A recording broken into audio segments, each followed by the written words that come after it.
Hey, greetings everyone. This is Chris Dorsey. We got on a little bit late tonight, but that's all right. We want to get this recorded. We're having a common law court testimony this evening from Epstein victim, uh, Andrew Windsor victim, Mark Zuckerberg, Joe Biden. I mean, the list goes on and on and on.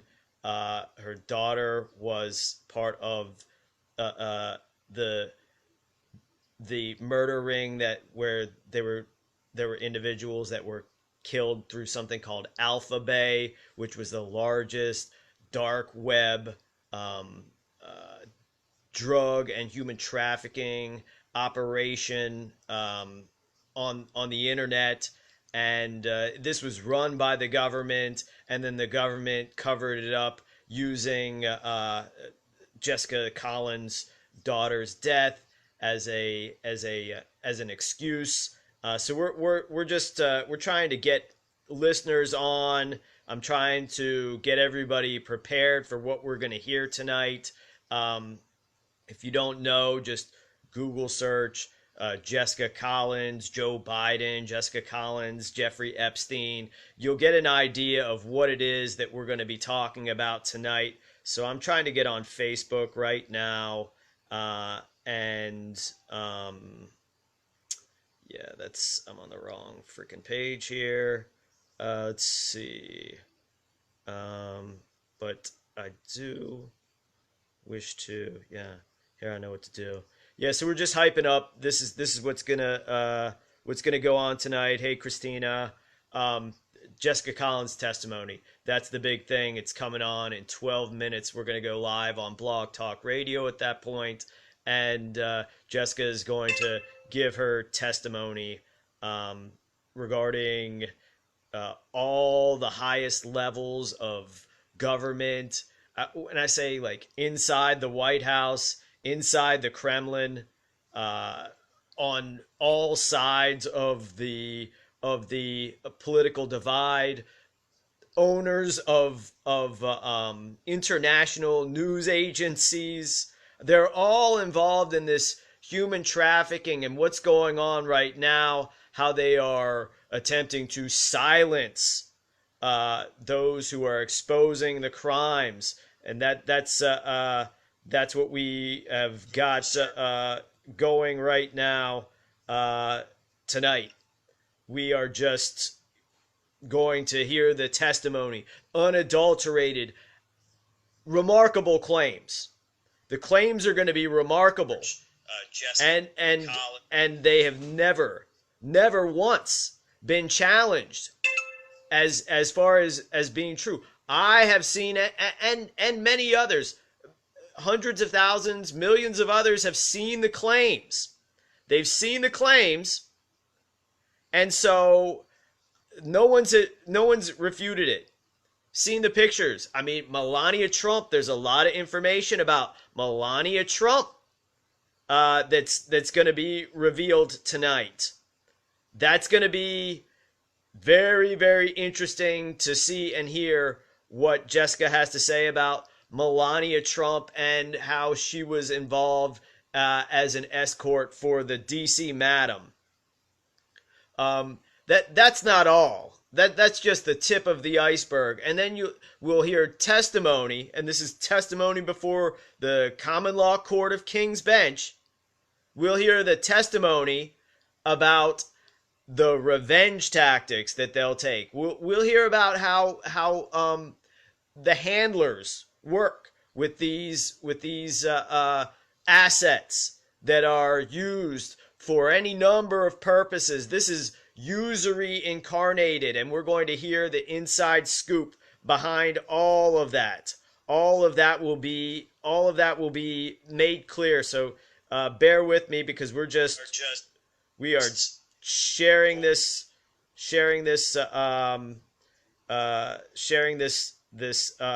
unbelievably important message. I can't hear. Okay. All right. I don't know. I'm hearing it on my end, Cliff. Uh,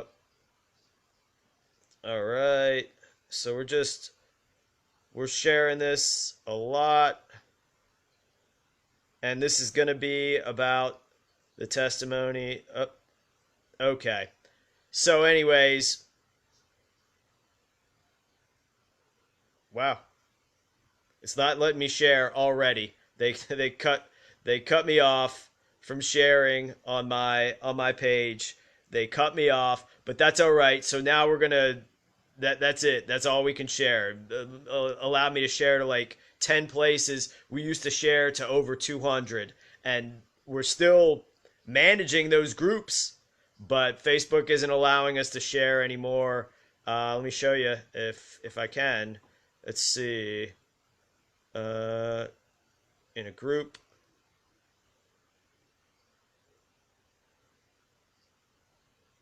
See, it's not letting us share without entering each group, which is really very difficult. Let me see. Deny. Let's see. Okay. All right, so we're not going to worry about that. We're just going to get straight to Blog Talk Radio, and okay, that's cool, Cliff. Yeah, I'm calling in right now. Yeah, the show's not going to start on Blog Talk till 8:30, so that might, and I'm not on there yet, so that might be why we are having issues with Cliff getting on to Blog Talk. So I'm dialing Blog Talk right now.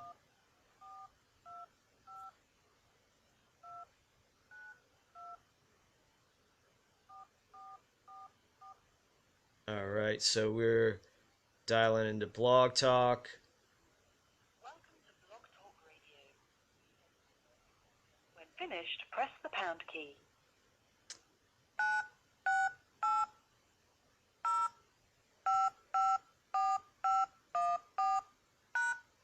To start your show now, press 1. To hear important instructions, press 2. Your show is scheduled to start in 5 minutes, 41 seconds. So we're going to get into introducing the guest tonight, Jessica Collins, and I'm on there now. So Cliff, if you wish to get on there now, feel free. You should be able to call in. We're not going live for another 5.5 minutes or so, but we are live on 5 minutes on until showtime. On Facebook Live. The testimony's coming up. This is the second time Jessica Collins will be testifying, giving her testimony on this broadcast, the Militia Intelligence Report. So just a little bit of background, and then we'll get into the background for repeat it again for the Blog Talk listeners and anyone else who's listening through the audio format. So Jessica Collins will be our guest tonight. She is someone who was the first whistleblower when it came to the DC Madam, and what she did was she whistleblew unknowingly to the security service of the DC Madam, which included the entire FBI and specifically the Ed Norris crowd. You may remember Ed Norris from the television show The Wire. Jessica was one of the individuals associated with the DC Madam who was escorted by Ed Norris's Maryland State Police to different high-ranking billionaires and politicians and judges and lawyers and every sort of government and corporate official that you can think of. And then after that, not after that, at the same time, the DC Madam was connected directly to the Epstein, Ghislaine Maxwell Mossad operation. It was all the same operation. And that's when she began to be trafficked by Epstein, and you may call him, or folks may mistakenly call this guy Prince Andrew. We'll call him Andrew Windsor. So then after that point, this went on for many years, and Joe Biden became involved, Mark Zuckerberg became involved, Vladimir Putin became involved. I don't like to list a few because, I'm leaving out the many. Stephen Miller became involved. And then her daughter's tragic murder, let's call it what it was, after being held in a detention facility run by Catholic Charities and this individual named Fishman, where there were human experimentations, but not limited to human experimentation, and gang rape and forced sterilization, paid for by the state of Maryland and Catholic Charities. And then Alpha Bay. Look it up if you don't know. Everybody, look up Alpha Bay. Look up Alpha Bay, and we'll get into Alpha Bay, the largest trafficking website on the dark web, on the internet, and her daughter's murder, and the cover-up of her daughter's murder, and the billions of dollars recovered by the bosses of the traffickers on Alpha Bay. So everybody's trying to get in touch with me right now, but let's take a look and see what we got now. We'll bring on Jessica soon. We got a minute to go, and we're just cranking up the I guess hype, because this is important, essential information. This shows you how usury works at the very highest levels.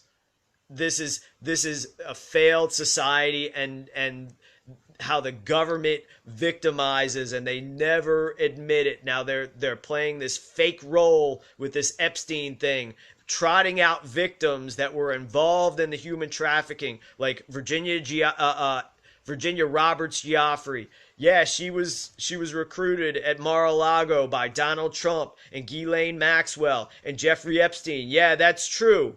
But then she was involved with going and trafficking others after that. She was, We'll go live in 5 seconds. Here we go.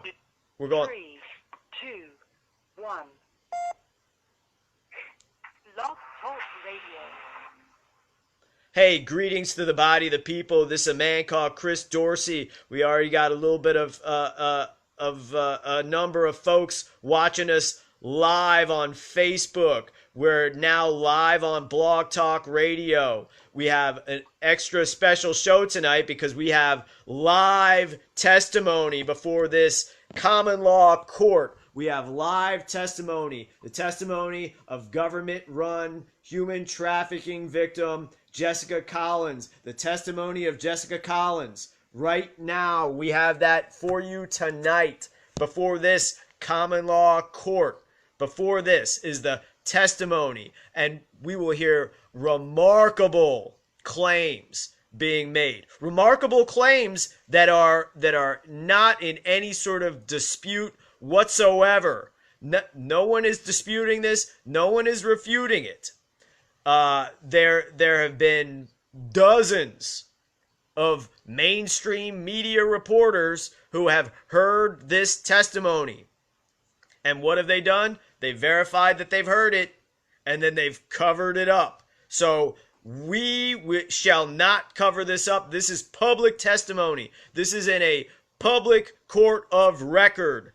And what you're going to hear tonight from Jessica Collins is information regarding the DC Madam connection to the Epstein, Andrew Windsor, Donald Trump trafficking network. I mean, I don't want to leave it to just Donald Trump because it's so much more. Joe Biden, Vladimir Putin, Mark Zuckerberg.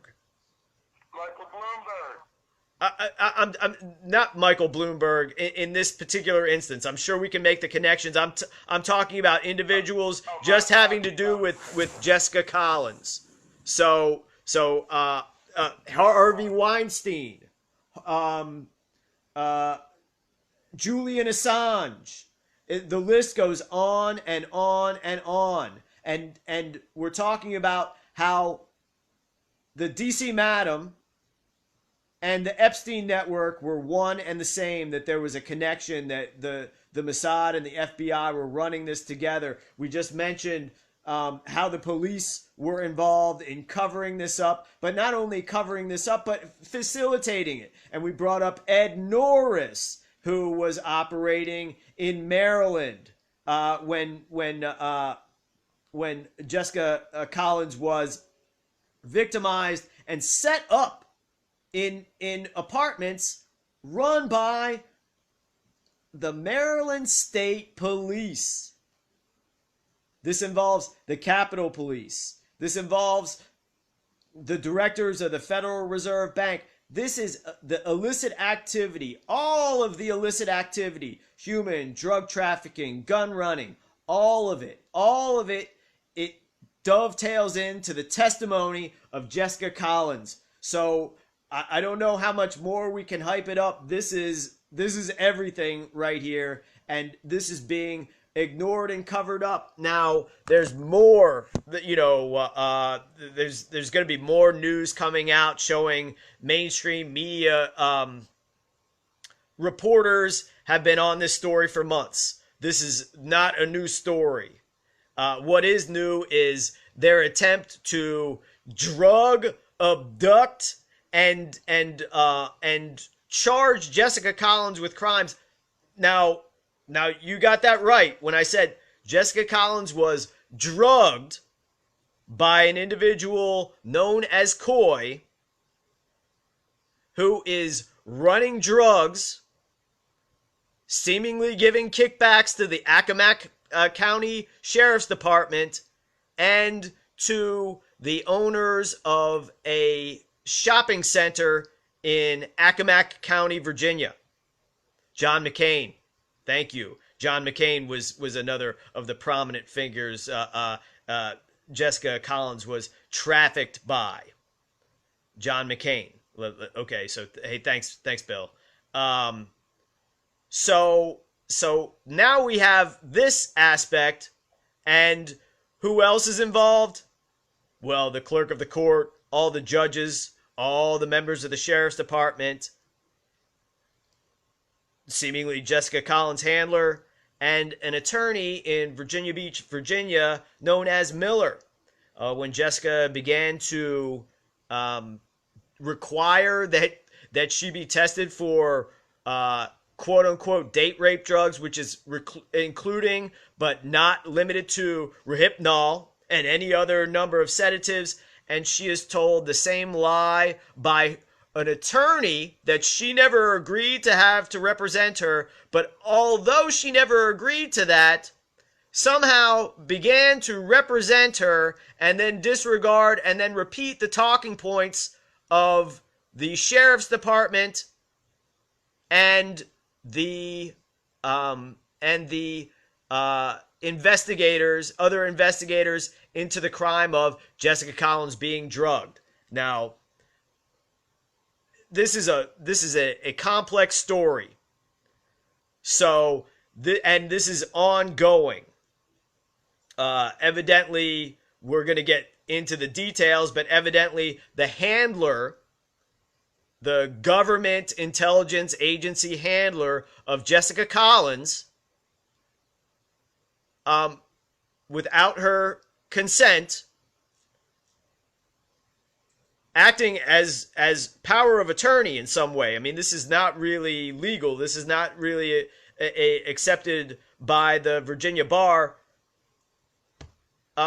retained this lawyer on her behalf without her consent, and then began to ignore everything Jessica Collins was saying and argue with everything, especially including her request for a test to prove and verify that she had been drugged by a drug dealer that is operating with the okay of his best friend, who's the manager of the Food Lion, at the okay of the owner of that shopping center in Accomack, and certainly the police can see this guy out there dealing drugs day after day after day after day.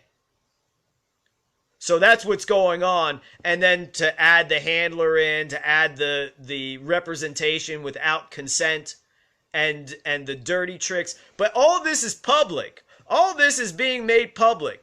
The false accusations when Jessica Collins is requiring information from the clerk of the court in Accomack County. They're doing dirty tricks like making accusations that that Jessica Collins is planning to abscond, which is just a trick, saying, hey, you haven't said anything but we're going to put that out there, that you're threatening to do this when actually we're making a threat against you. You didn't mention it at all. She's just trying to get information that they're covering up right now involving this human trafficking operation that reaches the highest levels of every corporation and government agency in the United States of America and around the world. That's what these guys are doing all the time, folks. That's what they're doing. They're buggering children and adults who are being trafficked. That's what your taxpayers dollars are going for when you purchase something at the store. That's where that money's going. That's what these guys with money are doing. When you turn CNN on, that's what you're seeing. These guys that are acting like they're indignant about the Epstein operation. They really are involved with it themselves. So Jessica Collins is putting that out there, putting that information out there to the public, and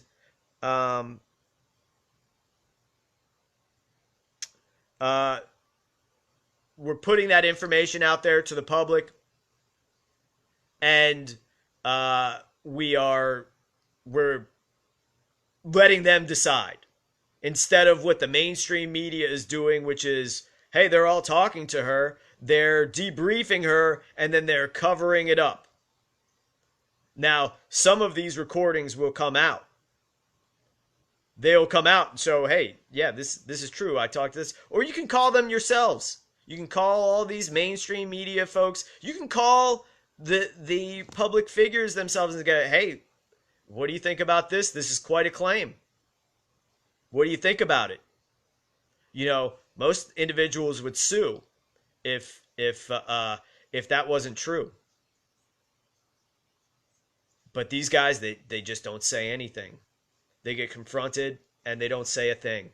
So we do have Jessica on the line. So we're gonna have like a all right. It's doing okay. So we're gonna do a sound check to make sure Jessica's coming in loud and clear. Jessica, greetings. Welcome to the Militia Intelligence Report. Hi. Can you hear me?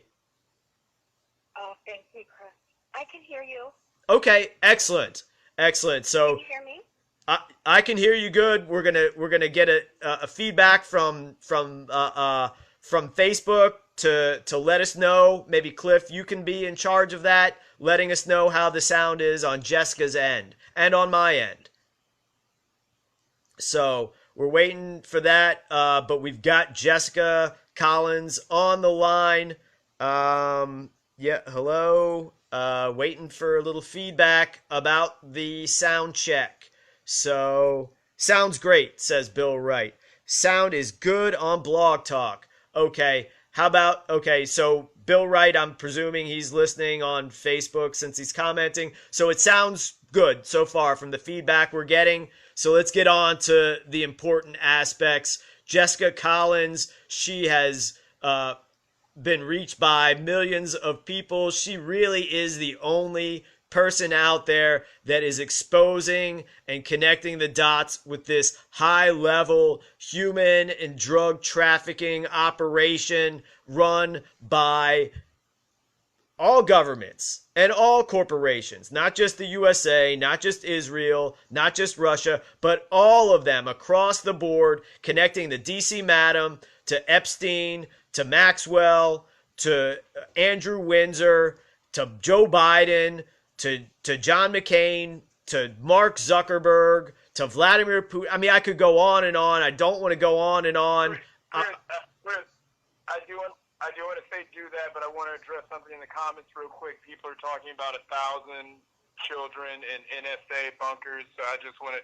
People are putting misinformation, but we're going to get the real deal. So just we're going to get the real deal. Take the comments with a grain of salt when you hear that.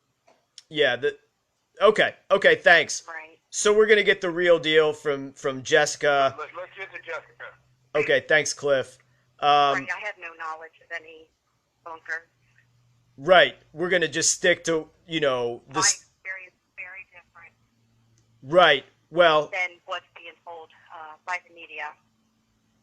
Absolutely. Well, let's get into that, Jess, and maybe we can start with well, let's start where you wish to start. Do you want to start with the connection between Epstein and the DC Madam? Where do you want to begin? We can. It's like I've said it over and over a lot of times because I've been contacted by a lot of media.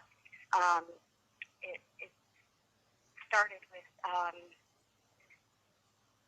a company called Storyful. You have to forgive me. I'm slightly nervous.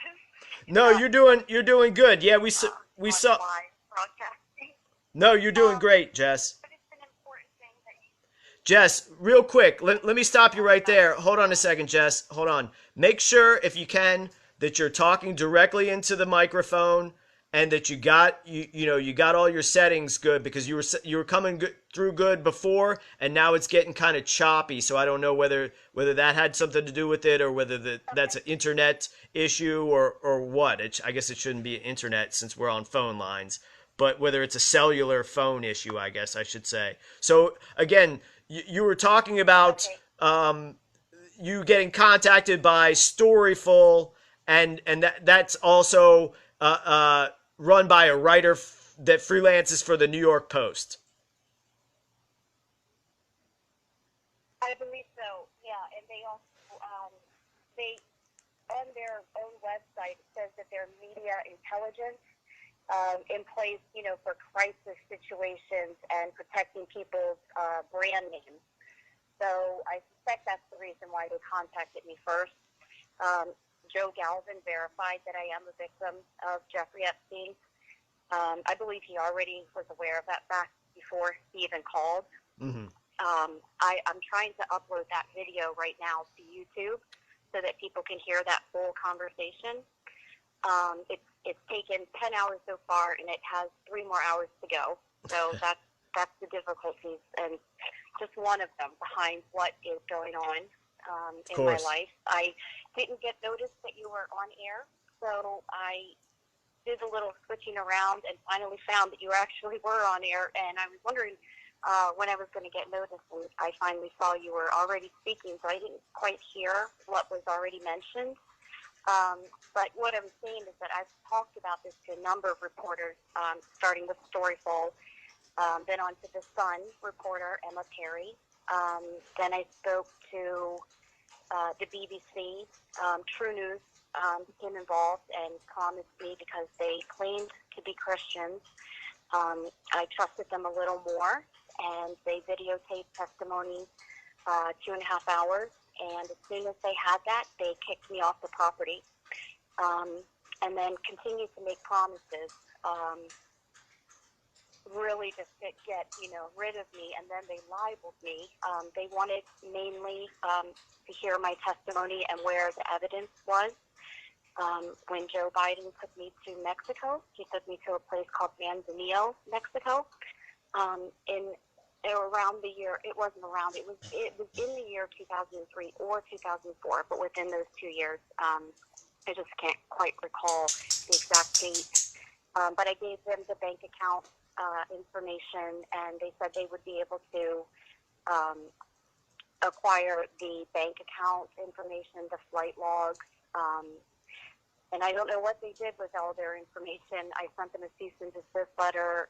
There's not really a lot I can do except to air my testimony to the public so they can see what the truth is behind the stories that are being told, because those are only cover-ups. Right. So the most recent person who contacted me was a person that writes for The Guardian, and that was just a week ago. I have a feeling that they keep contacting me to see if I'm ready to give in yet, if I'm ready to accept a settlement.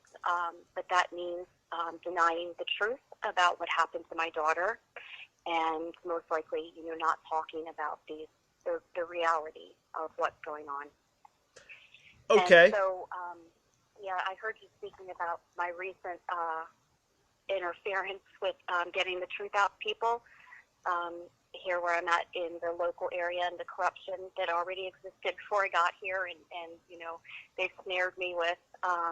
It's really scary because I've been told they're holding felony charges of assault on police officers over my head as well. But I'm sure that's only to silence me further.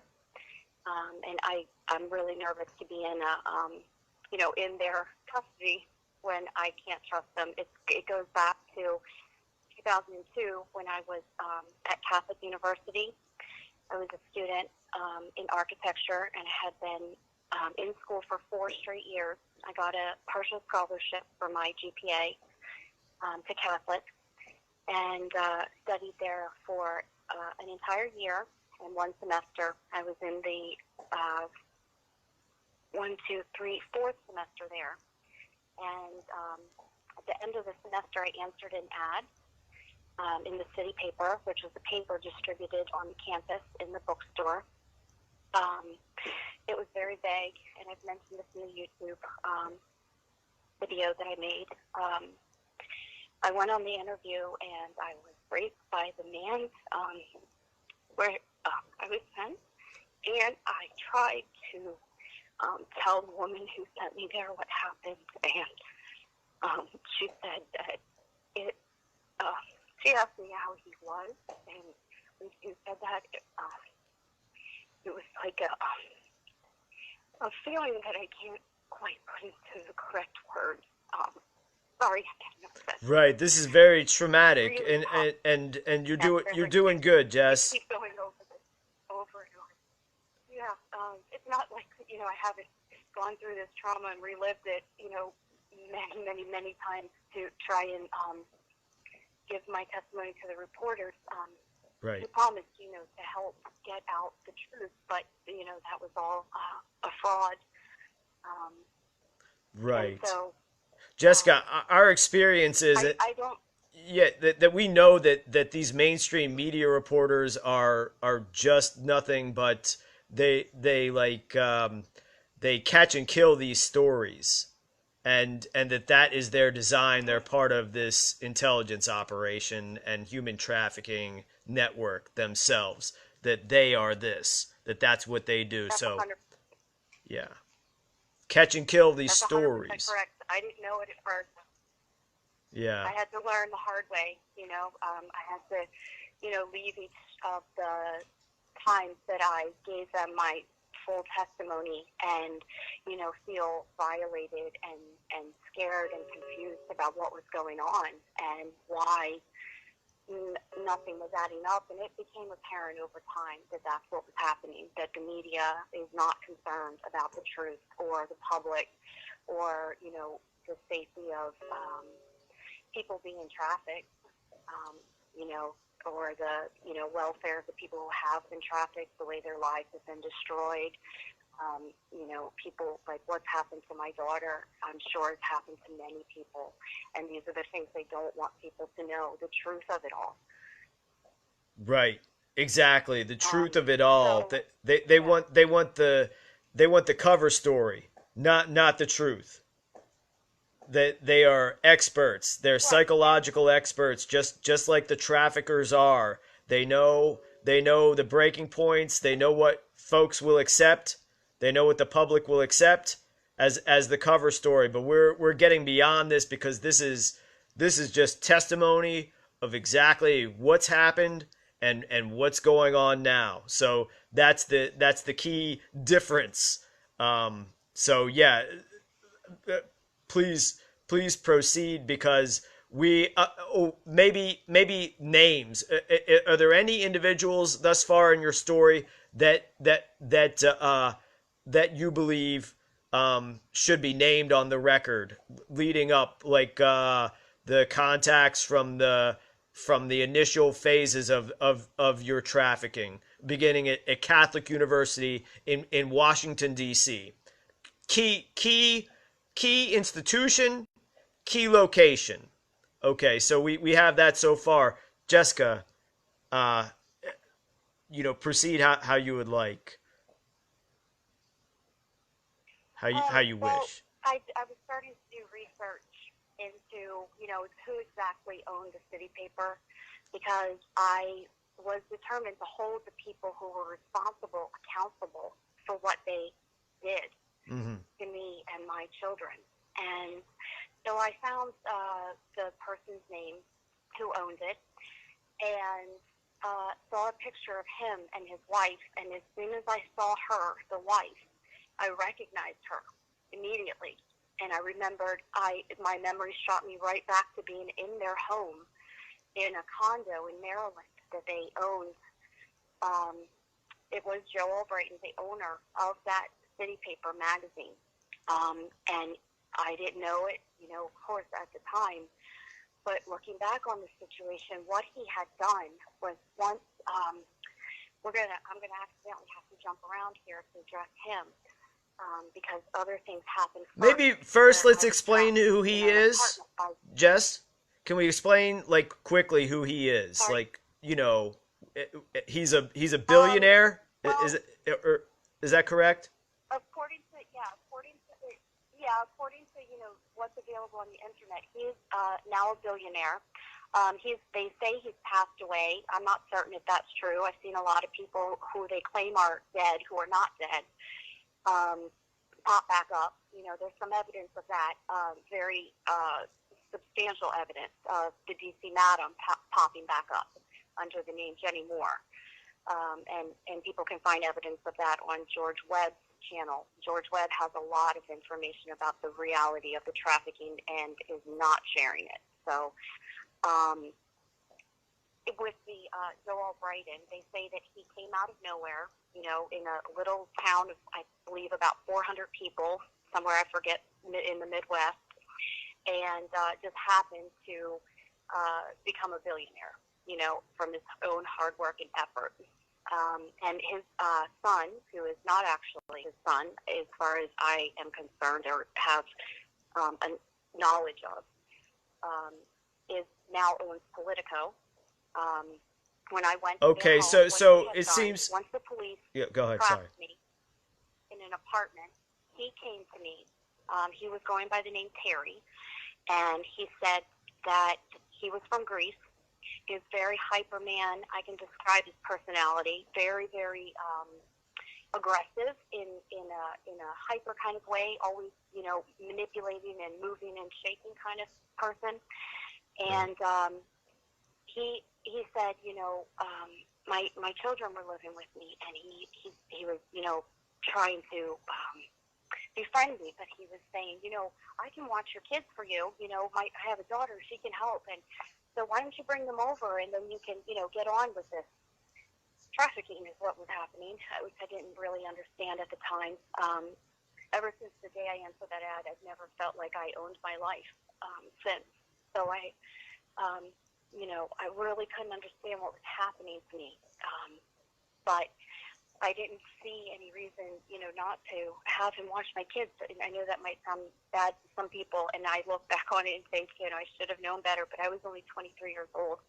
And these were, people that were befriending me and manipulating me. So I don't hold myself at fault. They want me to take responsibility for all of their crime, and they take none. So he talked me into having, my children stay at his home. And I know now, I even have it in picture evidence, that something significant changed in my daughter after that.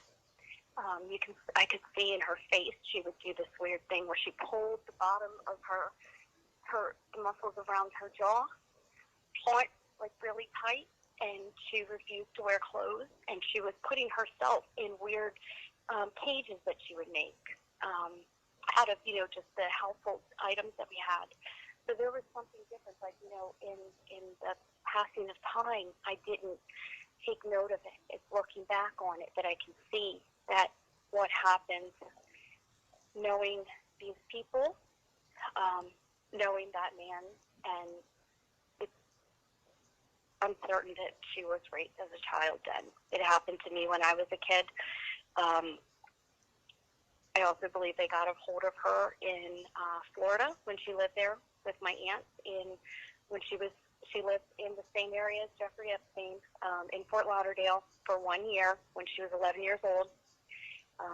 I started investigating that, and as soon as I did, I was contacted by ex-police officers claiming to be investigators. They took all her information, told me they were going to help, and then as soon as I gave them the information, they said, oh, well, she was a minor, we won't be able to get that information. And the very next day, I had been saying that Virginia Roberts is a trafficker herself, and she is part of the cover-up. Victims, the majority of victims, do not traffic others because they're true victims that would never do that to another person, knowing what they've gone through. So in articles, people can find that Virginia Roberts has trafficked hundreds of people, and Courtney Wild has also trafficked hundreds of girls. That's hundreds of people's lives that they destroyed, and they're making millions of dollars, and all those other people are just being forgotten and ignored and left, to suffer and die in some cases. And so anyway, what happened was the very next day after these ex-police and a detective contacted me to gather Aisha's information. Aisha's my daughter. The FBI put out a article or some type of notice that said that Virginia Roberts' life there was a credible death threat against her. And I had been saying that she, deserved to be prosecuted for her crime. And, that would probably be the punishment if people knew the truth of what damage she's done, Right. Okay. Anyway, So let's. You're doing a great job, Jess. It's all very difficult. I know. You're doing a great job. So let's kind of recap. I just wish to recap for the sake of this public testimony. With Joe Albrighton, you're bringing the connection between the media and also the DC Madam in together with Jeffrey Epstein, and maybe how we could get to that. Correct. Okay, and then Correct. And then you fast forwarded a little bit. Hold on, just to recap, you fast forwarded a little bit. After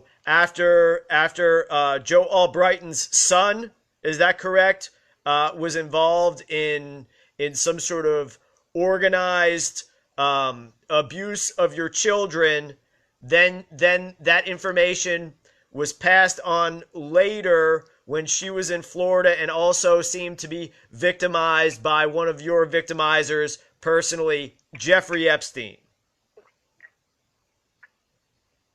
Yeah, that seems to be the most likely scenario. I can't get to the facts because the people holding the evidence are the ones committing the crime. So I have to make sense of it all and use logic. Okay, so let's dive in there, if we could. Their reaction. But to correct you, it wasn't his son. When I went to their home, where I saw Joe Albrighton's wife Right. there for certain. He had a daughter, and she was, I'd say, between the age of 11 to maybe 14 at the most. Okay. And she is the same daughter that is shown to be his daughter-in-law. But she was actually their blood child there living with them. Okay. Oh, okay. Well, I pick up my kids, but there was no son there. Okay. All right. Well, then this man was posing as Joe Albrighton's son. Is that correct or incorrect? I believe that's what they've done currently in the media is they flipped it around and claimed that the actual blood-related daughter is the stepdaughter, the daughter-in-law. Okay. But in reality, it would be the daughter is, you know what I'm saying, the son is actually the stepson, the one who owns Politico now. The one that owns Politico is okay. That's who was involved in this, and all of this, the overarching network that sprung out of these advertisements in the city paper and other places were allegedly run in some capacity by Deborah Palfrey. Is that correct? Actually more commonly known as this quote unquote DC Madam. They say that it was Deborah Palfrey, but what I have gathered in information from my handler, who is also in touch with another one of the victims of the DC Madam who went to court and testified in that trial. He's in touch with her currently and has been, since your handler is who you're okay. So Jess, okay, and I apologize for interrupting in that sort of way, but I mean I know a little bit more about the story than the public does, so I may interrupt it so we can reference like who you're talking about because there's a lot of different folks involved. So your handler is telling you that the Deborah Palfrey, she wasn't really in charge, but you had, or it wasn't really somebody called Deborah Palfrey, but you had conversations and contacts with someone that was involved in this operation that you knew as Deborah Palfrey. That's correct, right? I'm not certain. I know there's a woman who, when I called the ad on the campus that day, the woman who answered said her name was Julia. She's the one who sent me to the home where I was raped by an attorney, an Oriental man. What was his name? What was his name? The one that I called back. Right. What was his name? His name was Paul Hung. That came out in Paul Hung. Paul Hung. H-A-U-N-G. Okay. Okay. Yeah. Good. The Yeah. people that they left out of the article were Jeffrey Epstein, Andrew Windsor, and most likely Julian Assange. I have a vague recollection of somebody exactly like him that I was trafficked to in a hotel in D.C. That had that same accent, and it looks like him. So I assume that's him. I can't get the hard evidence that I need, but it's taken me a while to realize that that they're not going to admit to these crimes. I thought there were enough good people involved in the government that would help, but there's not. So what I was told by my handler about the DC Madam is that they were brought in to testify, and what was done was their own criminal activity, whether Deborah Palfrey was answering the phone for the operation or not, or whatever was going on, each of those people had possible charges that could be brought against them. So they were using that as leverage to get them to testify. There were 132 victims, and only, I think, 3 were brought into court.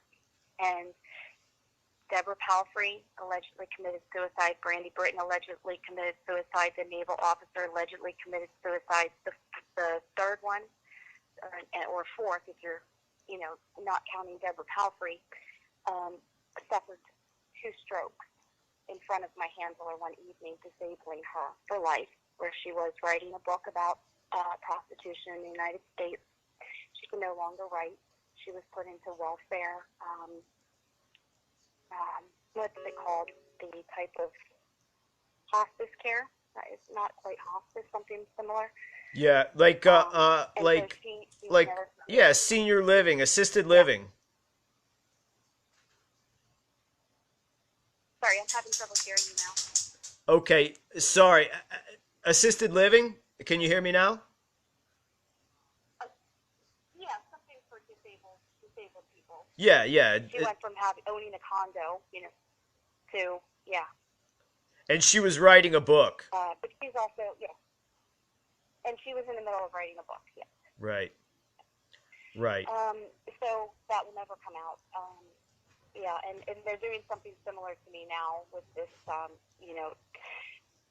pushing me to the brink of, what I'm able to handle, keeping me from seeing my child currently, keeping me in a position where people have moved in next to me that are related to the person who abducted me in 2002. As soon as I started to stand up for myself against, whoever the person was behind the phone, I assumed that would be Deborah Palfrey was answering the phones for the organization, and that's why she would be able to be used, in the cover-up in the media. But I know for certain that the very next appointment I was, and I'll mention this in a second, but the very next people I was trafficked to right after Paul hung were Jeffrey Epstein and Andrew Windsor. And they were both in a hotel in Bethesda, Maryland on Pook Hill Road. They were in a suite. I was definitely drugged because after the ordeal, I came to walking around in the parking lot, and the only thing I had ingested was a cup of water that Jeffrey Epstein gave me. And they had a different driver pick me up. What I was going to mention a moment ago was that the first driver was Jonathan Luna. When I saw his photographs on the internet, when I was doing research, trying to figure out why my daughter's murder wasn't being investigated properly, why the articles were, they were making us look bad, why they weren't telling the truth about what happened with her murder. Where, a Russian person claims to be a Russian hacker watched her die with amnesia. That wasn't right. added Let's article, the fact that, right. That's kind of the point of okay, so when your daughter died, there was a witness, and he was a Russian who was working inside the United States for a high-level government contractor. As a specialist programmer, presumably that's where he was working. That's who was paying for him. That's why he was inside the United States. This same individual, it's documented in media and court cases that after he witnessed this, he then came down with the sudden case, your daughter's murder. That was the end of Alpha Bay. Was the end. It was shut down because of your daughter's murder. It was shut down by FBI, Jeff Sessions, Andy McCabe, Rod Rosenstein. All the folks were out there parading around as a result of your daughter's death. And the witness to this allegedly then has a bad case of amnesia. That's the official story. That's the government story. Correct? correct. Yep. Okay. So, yeah. He had amnesia while he watched her die. She was in the process of leaving his home, and she told me she was collecting evidence on him. I didn't think anything of it at the time as being as serious as it was. None of these facts came out until after that happened, and I started to gather information about who was behind everything. Let's say this guy's because he had name. taken Let's a say his photograph. name so folks can look this stuff up, excuse me, and verify it for themselves. What's this amnesiac's name? His actual legal name that he goes by is Robert Anthony Baroja, Boroja. But under his Social Security number, according to LexisNexis, he has 4 names. And no job history, but my daughter did take a picture of a lanyard identification, card, and that was on the device that she had that they've kept from me for 3 years. I just got it, a week or 2 ago. Okay. And Quickly, Jess. What was the lanyard from, and who was keeping this information from you? It was the. Okay, just real quick.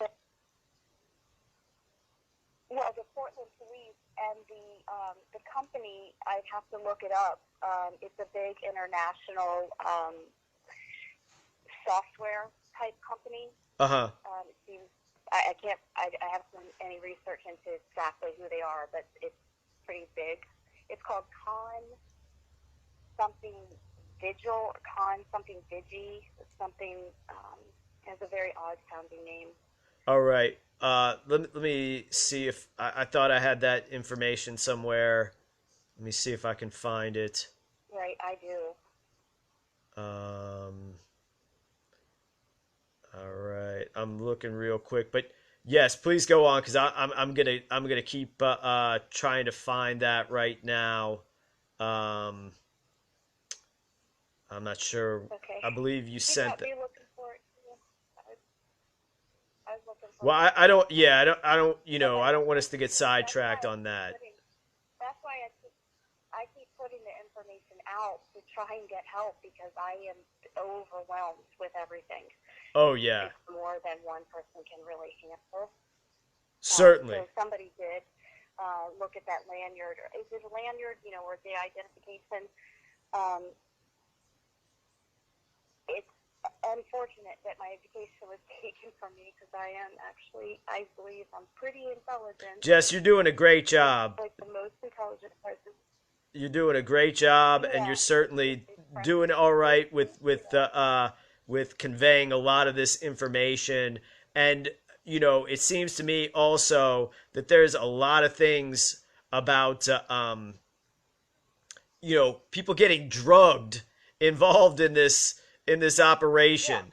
So that's folks like to downplay that or It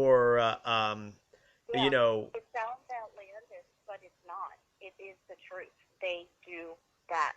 They do that. It's absolutely what Jeffrey Epstein and Andrew Windsor did to me. I only have recollection of half of what they actually did to me physically because of that. And currently, with what's happened locally, it was the same thing, exactly. The same thing all over again. I have no recollection of what actually occurred, and they are not willing to test my blood, as far as I know. They haven't given me any results, but I know from how I felt that there was drugs in my system. I don't do drugs, and I know the difference, Well, yeah, we referenced that before you came on, that saying, I talked about the individuals involved with this latest incident, and it was a drug dealer that as Coy, that is hanging out in front of a Food Lion in Accomack County, Virginia, that is basically just standing out there openly dealing drugs. So one would presume that the police are aware of that, and since the police we all know are involved in the drug dealing, that they are facilitating the drug dealing, and that he's friends with the manager of that said Food Lion. So one would presume that that he's aware of his buddy is what? What other reason is this guy sitting out in front of a Food Lion? He's an adult male in his mid to late 40s or early 50s, and he's just dealing drugs in front of everyone. and that this person drugged you. Then you got charged with crimes. You don't remember anything except for this guy drugging you, and that's the last thing, or you drinking something that is on his coffee table that is offered to you, and that's the last thing you remember. Right. Yep. And that's all correct. And the police are not investigating him. I don't even know his last name. He lives in a home that is one of the closest ones to that Food Lion. He does tattoo work, so that's how he lured me in, was to talk about getting a tattoo for my daughter's, memorial.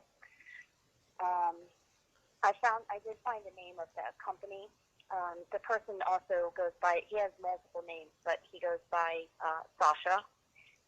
So when I refer to Sasha and Aisha refers to Sasha, that's who we're talking about, is Robert Anthony Baroja, the Russian with amnesia. mm-hmm.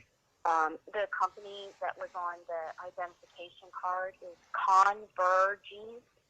It's spelled CONVERGYS. Okay. Convergys Corporation. Yeah, that's a big corporation there. They do billions of dollars every year. Jurisdiction, Ohio, People's Republic of China, Delaware, El Salvador, Ireland, Italy, Bermuda, Egypt, Honduras, Costa Rica. It's just right. Sweden. And so this Sasha working for this gigantic global corporation is also tied in with the trafficking of drugs and humans on Alpha Bay, correct? Well, that's where the drugs came from. And I haven't gotten to the bottom of who ordered them, who administered them. These are the problems, is that the people who should be doing these investigations aren't. Right.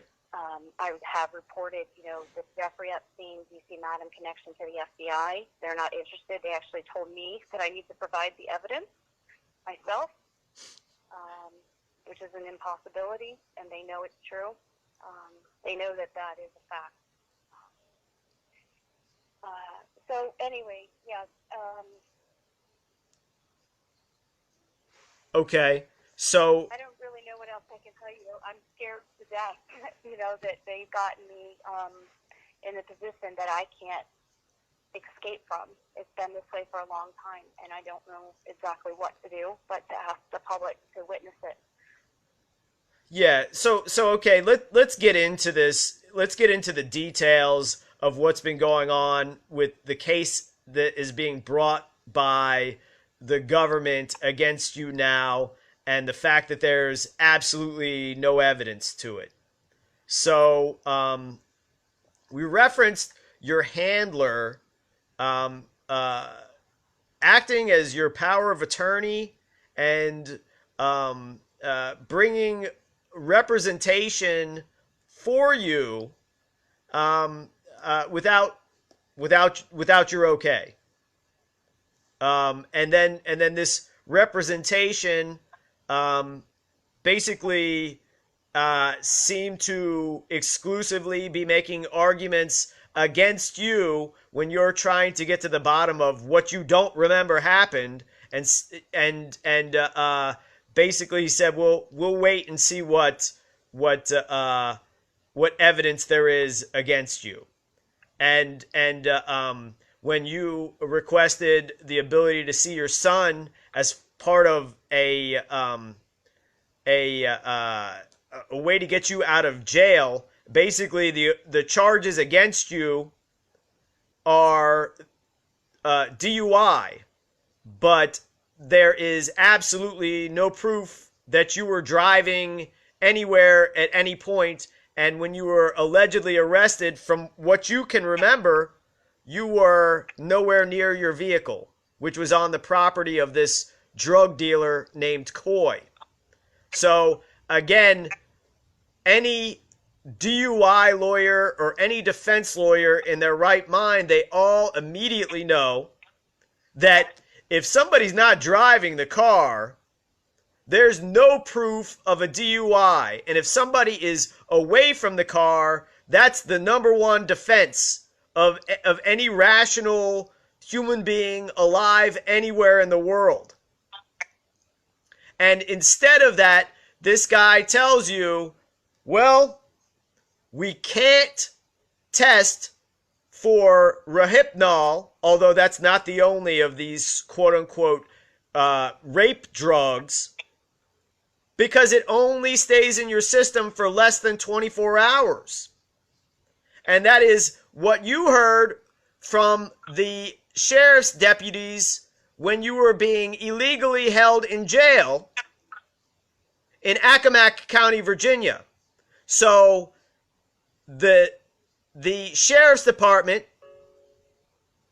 and your own lawyer are giving you the same patently false, 100% incorrect information. So they both couldn't be any more wrong, because the fact is that these drugs, especially the most easily accessed, Rohypnol, stay in one's system for at least 5 days. So that is another aspect that I find outrageous about that. Am I making any incorrect assertions?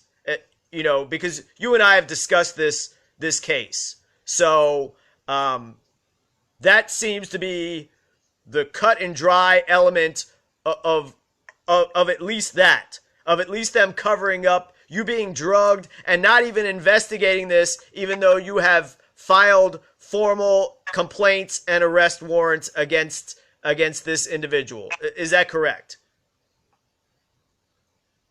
Yeah, well, I haven't filed an arrest warrant yet. I'm too afraid to go to the police station again. I was already assaulted by them once when I tried to report on, I believe it was September 23rd, that I received a death threat from the same person who abducted me, who worked for the DC Madam in 2002. As soon as I stopped cooperating with her, I wasn't already cooperating with her. I don't mean to say that. And this individual is in jail. Okay. So what do you wish to say about that individual? Anything, or you just? Well, they have me trapped on a piece of property where his relatives have moved in next to me. As soon as he called me, he made that death threat, and those people that are related. Where did he make the death threat from, Jess? Where did he make the death threat from? Oh, from jail. He's currently incarcerated for abducting another state informant at gunpoint. Over a year ago now, maybe a year and a half or even more. Because time is passing by. So he's in jail for witness tampering and abduction. Yeah, and he's a very serious threat. He did work for the DC Madam directly, and he claims that she did not tell him to abduct me for 2 weeks in the last, portion of my semester. But I believe that's exactly what she asked him to do. The circumstances surrounding it, lend to that is exactly what they meant to do.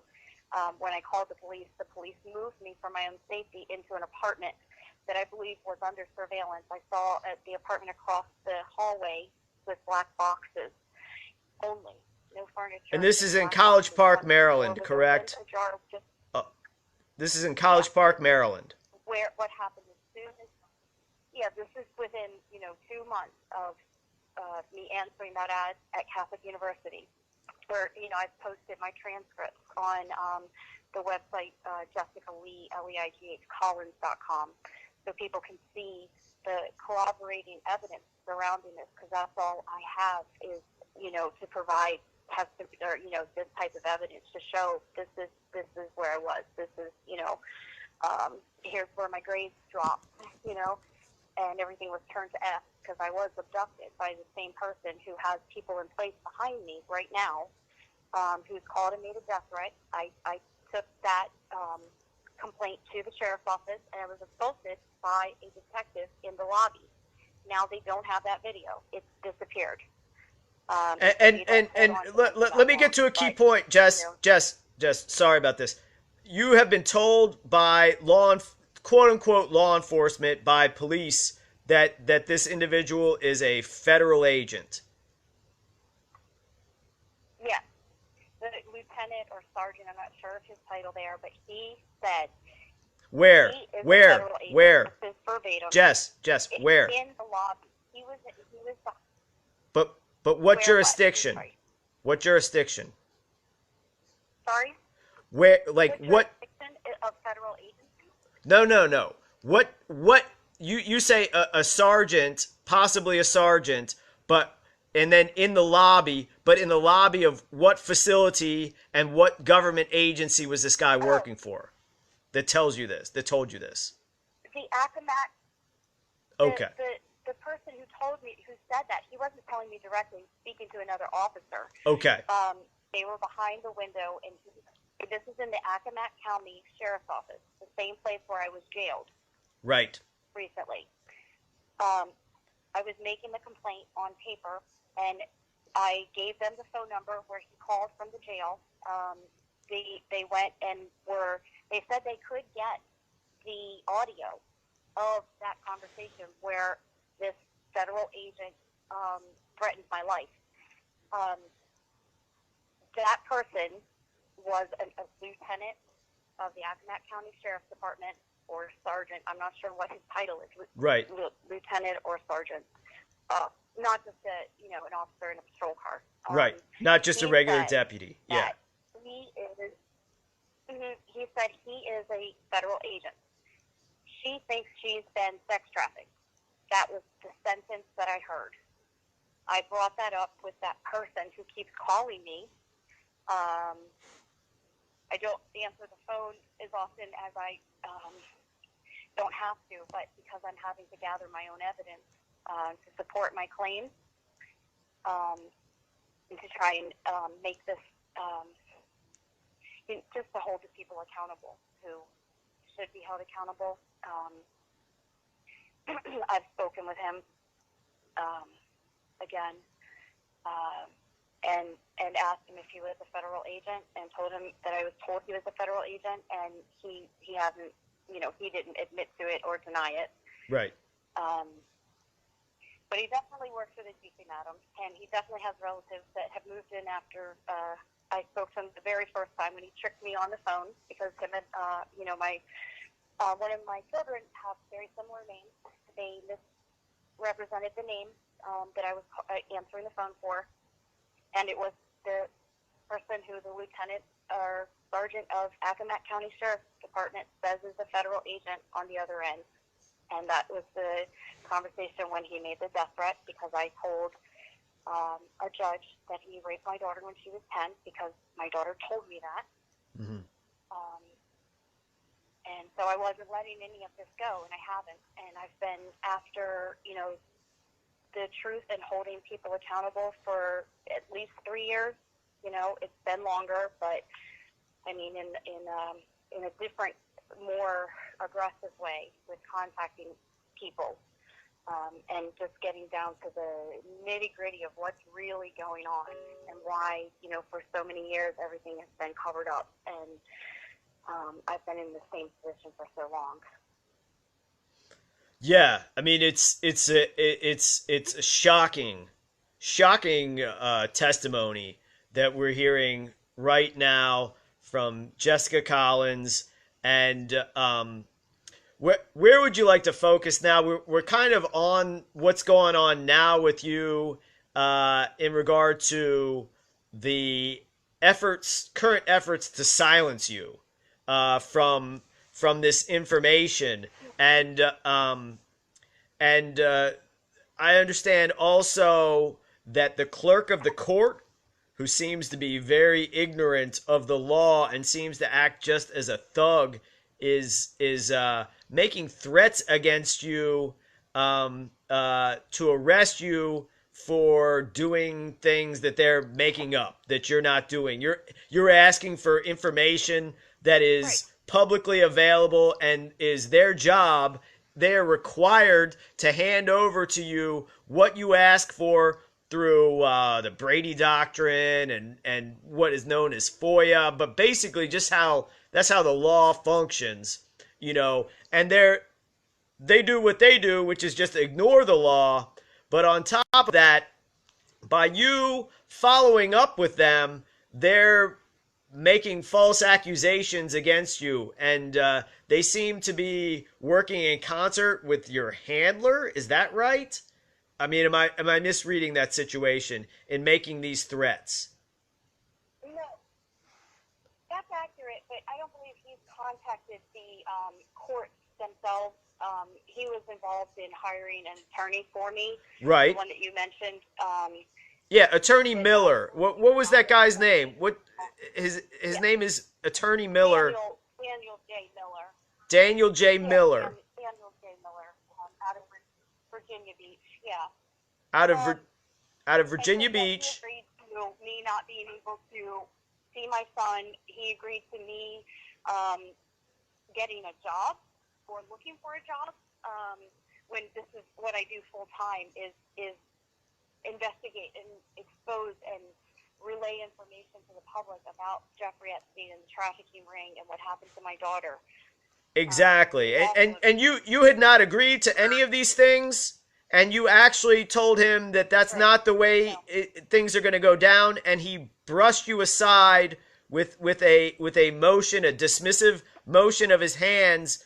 That's clear violation of even the Bar Association's own rules, and you had never even agreed to have this guy represent you.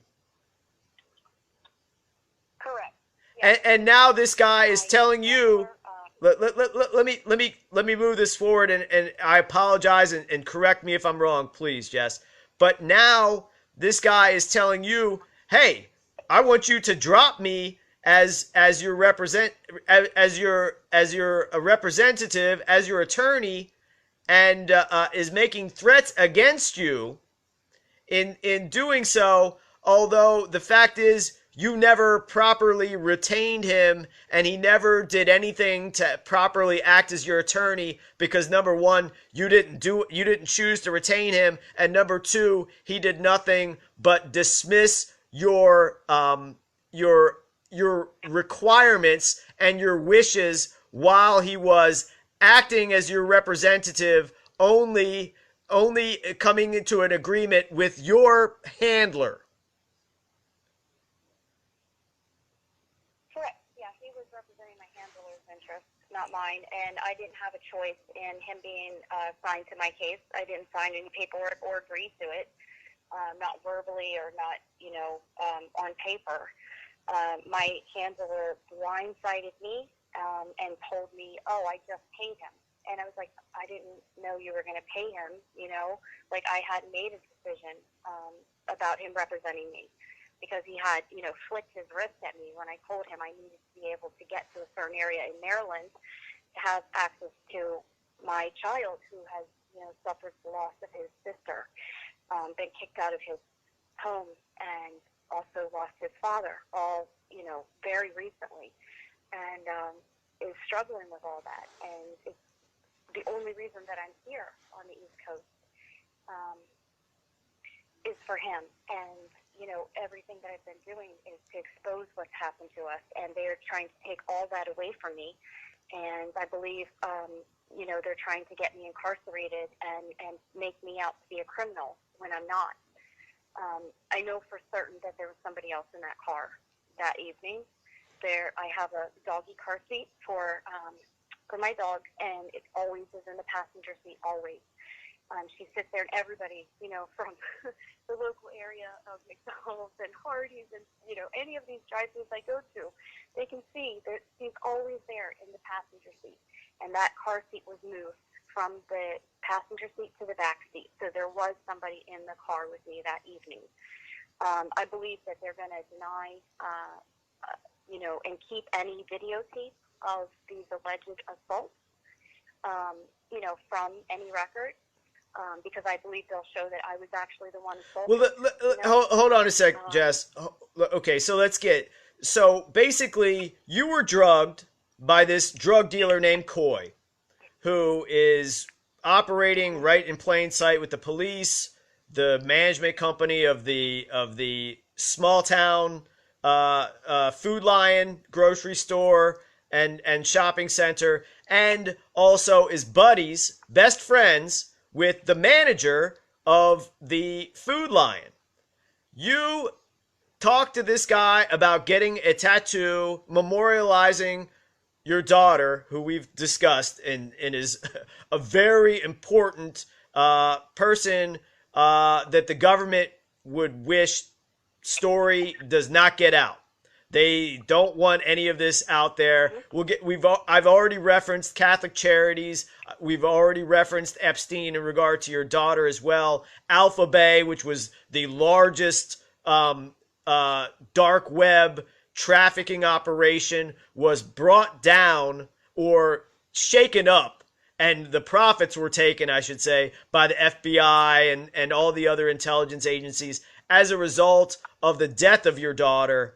And this is why you're talking to this guy, and what they say is, hey, you're crazy, you were driving around drunk, even though there's no evidence, and somehow you don't remember anything, but you assaulted this drug dealer who drugged you with a date rape drug named Coy, who is in Accomack County and who is operating as a drug dealer with the permission of every single so-called law enforcement agency there, and is having the manager of the Food Lion, who you allegedly assaulted in these charges,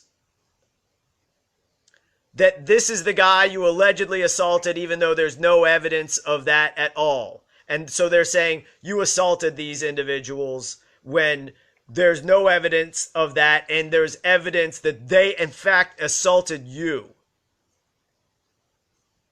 Mm-hmm. That's correct. Except for, I didn't assault. They're not alleging that I assaulted Coy. He hasn't been brought in. No, of course I did. I was referencing that you assaulted allegedly the manager of the Accomack County Food Lion. I mean, hey, that's a small place. Everybody knows who we're talking about. You can mention their names if you want. I'm not afraid, because this is public testimony, and I've seen what these degenerates are doing to the law and who's involved and what they're doing. Nothing's being made up here. And so, is your handler your power of attorney? Is he your common law husband? He acts like it. I don't know the law behind that notion, but he behaves precisely like a common law husband. How does your handler know you? How does your handler know you? Well, when I was moved by the police for calling them on the federal agent. When you were moved by Edward Norris, hold on, let's get specific. When you were moved by Edward Norris, known most widely for his role in the television show The Wire, but also that he was involved with trafficking for the DC Madam, directly escorting human trafficking victims directly to members of the Senate, members of the House of Representatives, high-ranking lawyers and judges inside DC, and all other federal and local government officials. So you were moved by Ed Norris. Originally from New York. Right, originally from New York. Some ties to the 9/11. Right, tied to 9/11, 9/11 co-conspirator Edward Norris. Yes, who is also convicted for these activities. So it's not like we're just putting out conjecture. He's been convicted for this, correct? Right. He only served, I believe, 6 months. But in the same way, real victims weren't brought into the trials. In the same way that happened with Epstein and the DC Madam, they're rewarded with television appearances or shows and financial compensation. The people who are actually criminally involved. He's got his own radio show in Baltimore every day. Every day in Baltimore, he's acting like he's some sort of authority on anything, and he is a low-level human trafficker. That's what he is. Nothing more, nothing less. Yeah, well, I'd say it's low life, not so much low life. Oh, yeah, okay. Low class, yeah, low life. High level Right. human trafficker. Yeah. Sorry. Thanks for allowing me to correct myself. For the record. Yeah. So because this is all on the public record, because we are broadcasting this live, because we will have this recorded, and because it can be distributed widely as a broadcast, this is your testimony. You're not making any of this up. You've talked to, as we said, that dozens of mainstream media reporters that are involved in covering this up. And in fact, one of your clients, but I think more than this, actually owns his own TV news network. So it's not just politicians, right?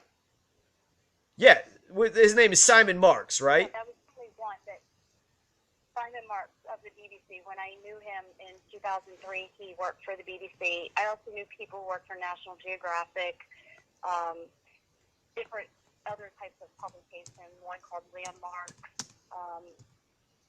Discovery Channel. Trying to remember off the top of my head. Those are the ones I remember immediately.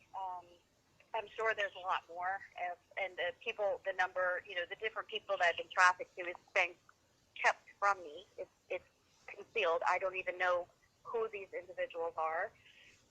But I do know the individual at the food line, the manager there. His name is Daniel Wright.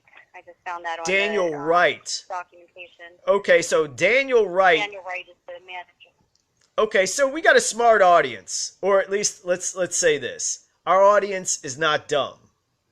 Okay, so this guy, Daniel Wright, he's friends with the drug dealer named Coy. Is that correct?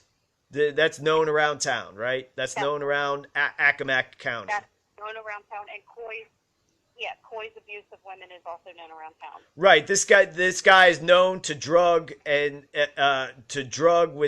Rohypnol women. He's known that's what's known about him. Yeah.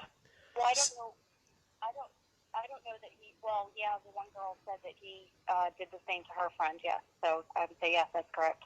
Okay, so I mean, you know firsthand of somebody telling you, hey, yeah, that's what this guy does. Yeah. And okay, so we know that. Daniel Wright, what we know beyond a shadow of a doubt is Daniel Wright is friendly with this drug dealer out in front of the Food Lion in Accomack County. And of course he knows what this guy's doing. He's watching him do that. Now, is he getting a kickback? Now, that must be investigated. What about the police? The police know what this guy's doing. You can't just loiter out in front of a public place. I've owned businesses. I wouldn't allow that to happen. So this guy knows what his buddy's doing. He's selling drugs at this guy's place of business.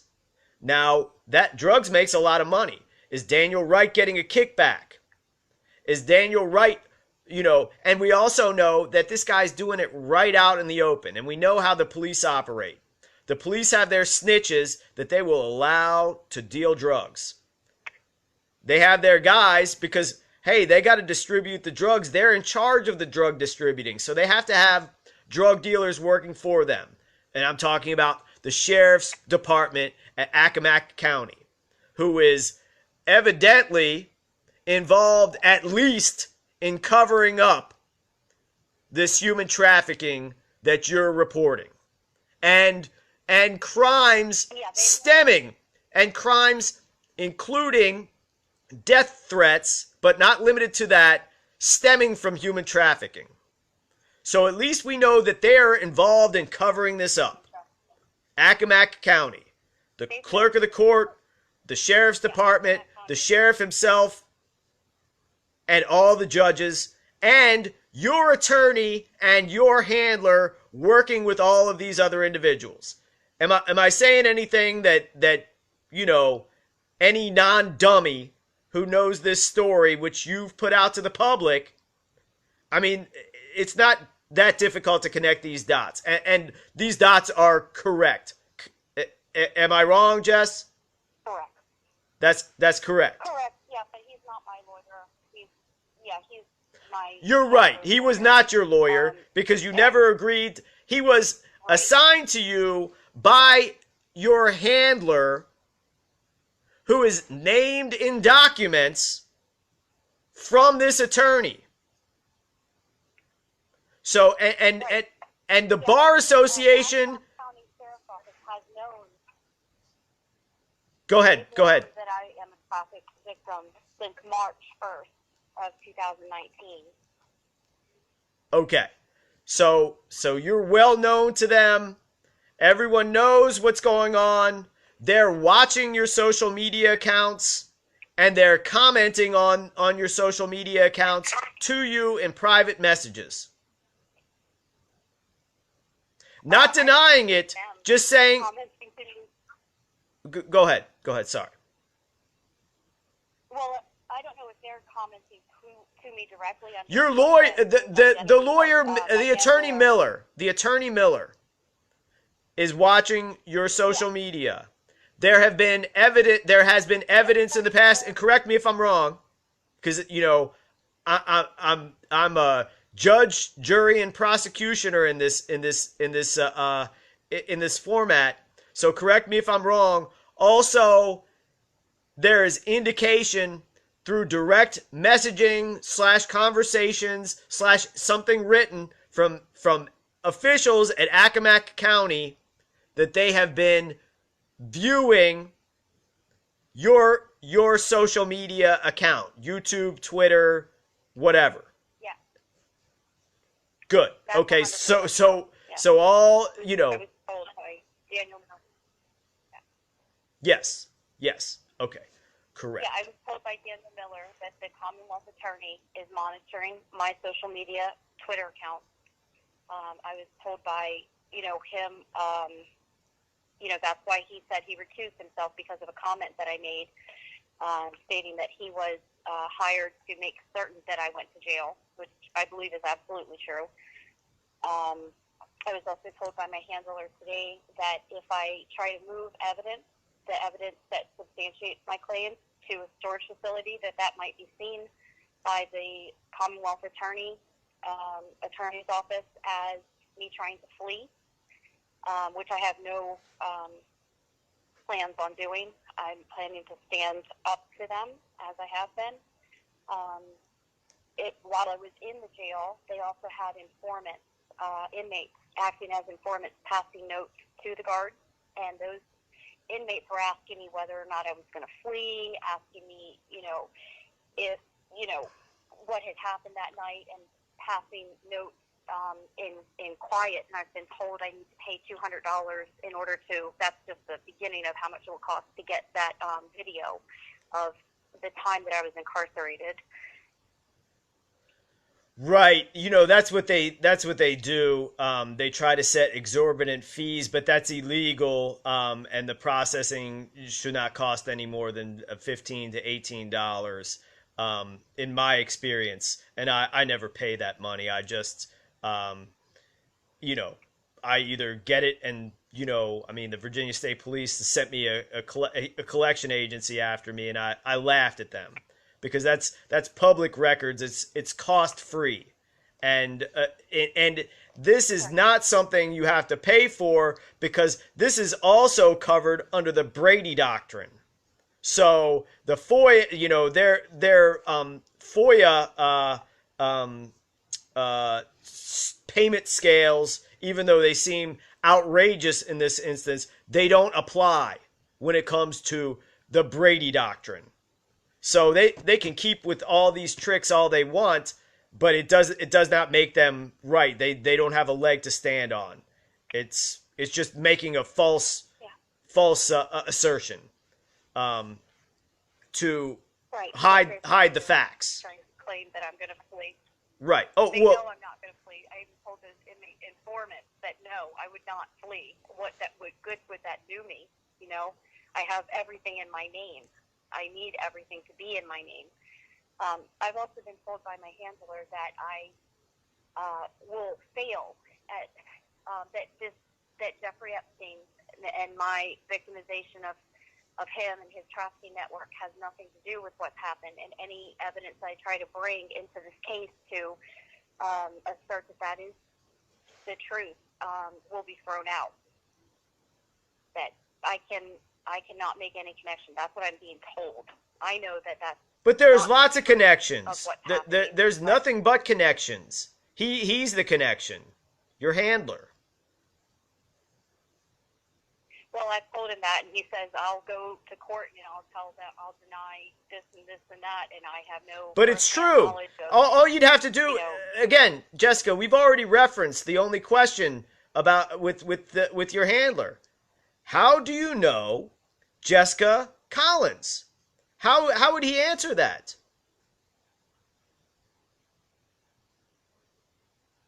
Well, he'd have to say that he came to my apartment in College Park in April of 2003. Right. So in connection with the Epstein trafficking ring, and also in connection with the DC Madam. Right. Well, I know all this stuff. Yeah. Right. We're just telling the public, though. I'm being told it won't. Right. We're just telling the public, though, that I'm being told by my handler it's not relevant. Right, of course, because he's the key connection. So what is he going to do? Say like, yeah, I'm going to tell you, like, I know I've been trained by the United States Air Force and other intelligence agencies to manipulate and trick and use psychological deception, and what I'm going to stop now when basically I'm up against the wall? Is that it? Is yeah? He's not. Is that correct, though? Yeah, he's not a little person either. I believe so. I lost my concentration for a moment. Sorry, I just am under a lot of stress. But what I was saying is that he's high up. Like he's told me that his boss has no idea what he did on his daily, functions or as a job. And that he knows the founder of DARPA, that he knows Oliver North and his brother personally. So I don't. He is somebody, but I just don't exactly know who. Because the facts are hidden from me. Well, what is known is that he was involved in the trafficking. Is that incorrect? And he's involved with another one of the DC Madam victims. Yeah. Okay, and that he's involved with. He stayed in touch with me and sought me out after years of not talking. He sought me out all the way in California. Contacted me. It's what I mean when I say it's not really escapable. Right, but whenever I've tried to escape, yeah. So in this instance, not only is this individual seemingly, doing things to jam your, ability to have a defense in a court of law where the odds are stacked against you, that he's stacking them further. But in addition, he's just telling you things that are not true in order to prevent you from further exposing him and the operation that he's involved in. Is that correct? Right, that's true, and that's what's been happening all along. I'm just right, becoming and he has confidence that you won't say his name.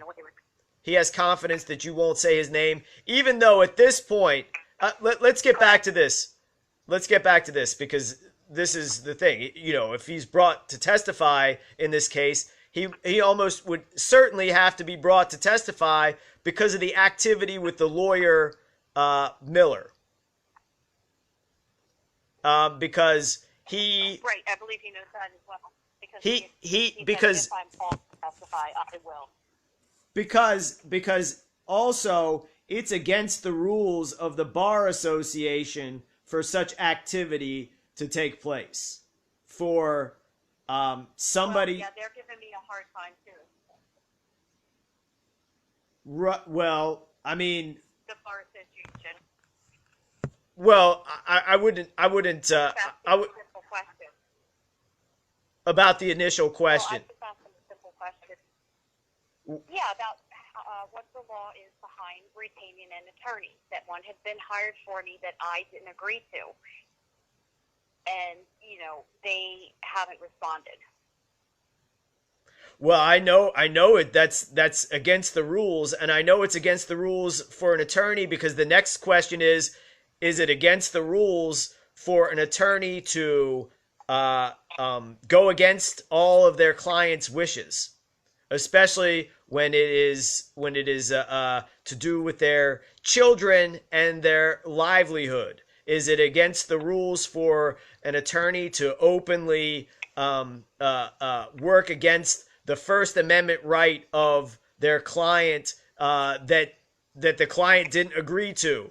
I mean, see, we got to find out what's going on with this representation. If your handler is your common law husband under the laws of the state of Maryland and under the laws of the state of the Commonwealth of Virginia and under the laws and statutes of the District of Columbia, then that's one thing. He owes you a lot of things, and that he would be, acting in a completely different capacity. But what must first be established is, how does he know you? Well, of course he knows you because he's involved with this. Hey, Cliff says his phone's about to die, and thanks, Jessica, for your courage. This guy, he has to admit that he is your handler. What is it? Just random that this guy is some sort of intelligence agent, that he's calling up individuals, getting them to do things that aren't ethically correct and violate the rules of the bar association? It doesn't make any sense. At some level, and what's holding all of this up is that this guy's identity is somewhat secret, except for the letters where lawyer Miller is threatening your handler. Yeah, this person, the handler, he has been depositing $500 into my bank account for, I'd say, it's got to be over 5 years now. I believe it's about 6 or 7. And I never asked for it. He just started doing it. He, at some point had gotten my bank account information sort of through me, but that $500, there was never any agreement on it or reason for it if I didn't need it. I was, still being trafficked to John McCain and Stephen Miller and Hunter Biden out of the apartment I had in downtown Annapolis at Gate 3 of the Naval Academy. Harvey Weinstein also came there. And then other people who I can't identify because I haven't seen their faces come across the television yet. Right. But that's about the time they took my children away from me because I was trafficked. It was what they used against me on a big projector screen, photographs of my naked body.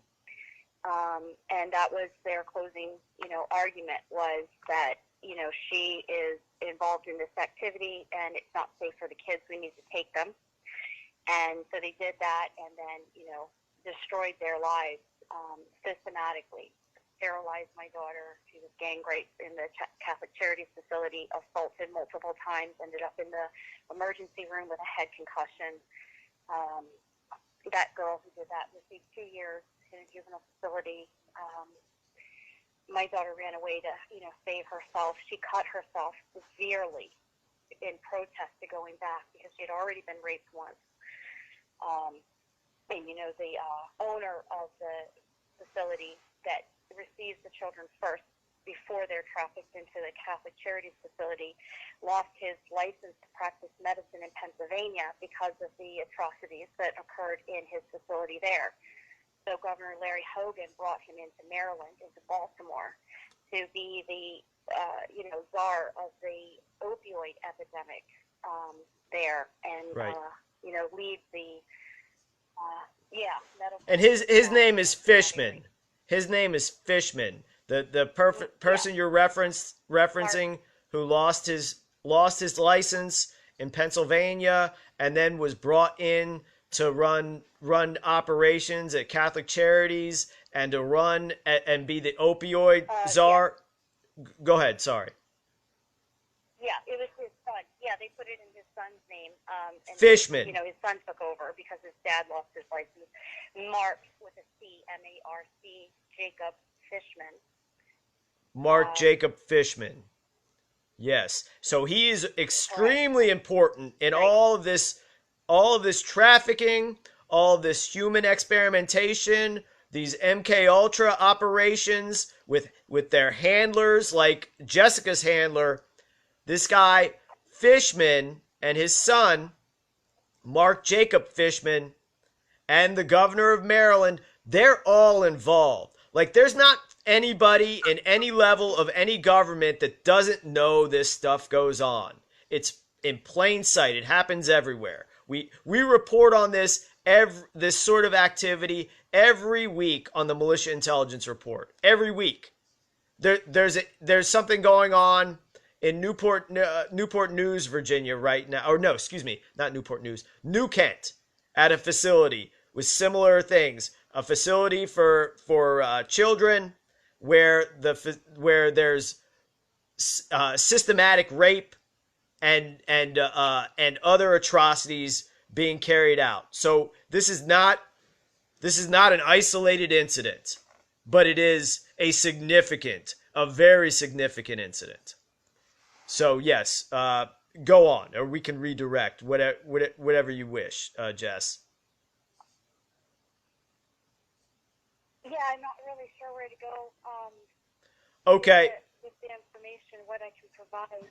Well, we can get there's plenty to cover. Certainly there's I get really shaky and nervous, talking about all of this. So I start to physically, I start suffering like a physical, effect. Mm-hmm. Somebody's crazy on the freaking on the internet. Hey, this is just for comic relief. This guy, Mike Cooper, Chris Dorsey's mother is Gina Haspel. She was not born in the U.S., and they are Rothschild relatives. Their family's Austin, Texas website, IP collecting hack job. Yeah. What the funny thing about that is like, unlike anybody else I know, my great-grandparents, great-great-grandparents, etc., they're known, and my mom and my dad, they never had any family name called a Haspel or any association genetically or bloodline related or anything else to the freaking Rothschild. So nice try, chump. All right, Jess. Wow. Yeah, well, let's get back. Kind of stuff. Not, but like a lot of attacks on Twitter. A lot of Right. people contacting me. It's like psychological type operations. Oh yeah, it just government paid trolls. Nothing else. Like I said, looks like Cliff just dropped from the call. So let's get into what's going on here with any sort of they don't have any evidence against you. They're extorting and threatening you, and they're making things up that you have made clear are not the case. Like they're continuing to make the claim that they believe you're threatening to abscond but that's not the case. And that all these guys, they're in violation of U.S. Code, Title 18 U.S. Code. And that's punishable by death. Now, we know these guys aren't going to be, punished properly for their treason. But in any event, just, I guess, the tenuous, thread that these guys, including your handler, what information would I mean, I guess you did give the ties to DARPA, the ties to Oliver North and other CIA assets, but I'm curious. The federal agent. Yeah. Well, I was just gonna say I'm curious to know, what this guy thinks the end game plan is for him, because he's being called out by a disgruntled attorney that he illegally hired.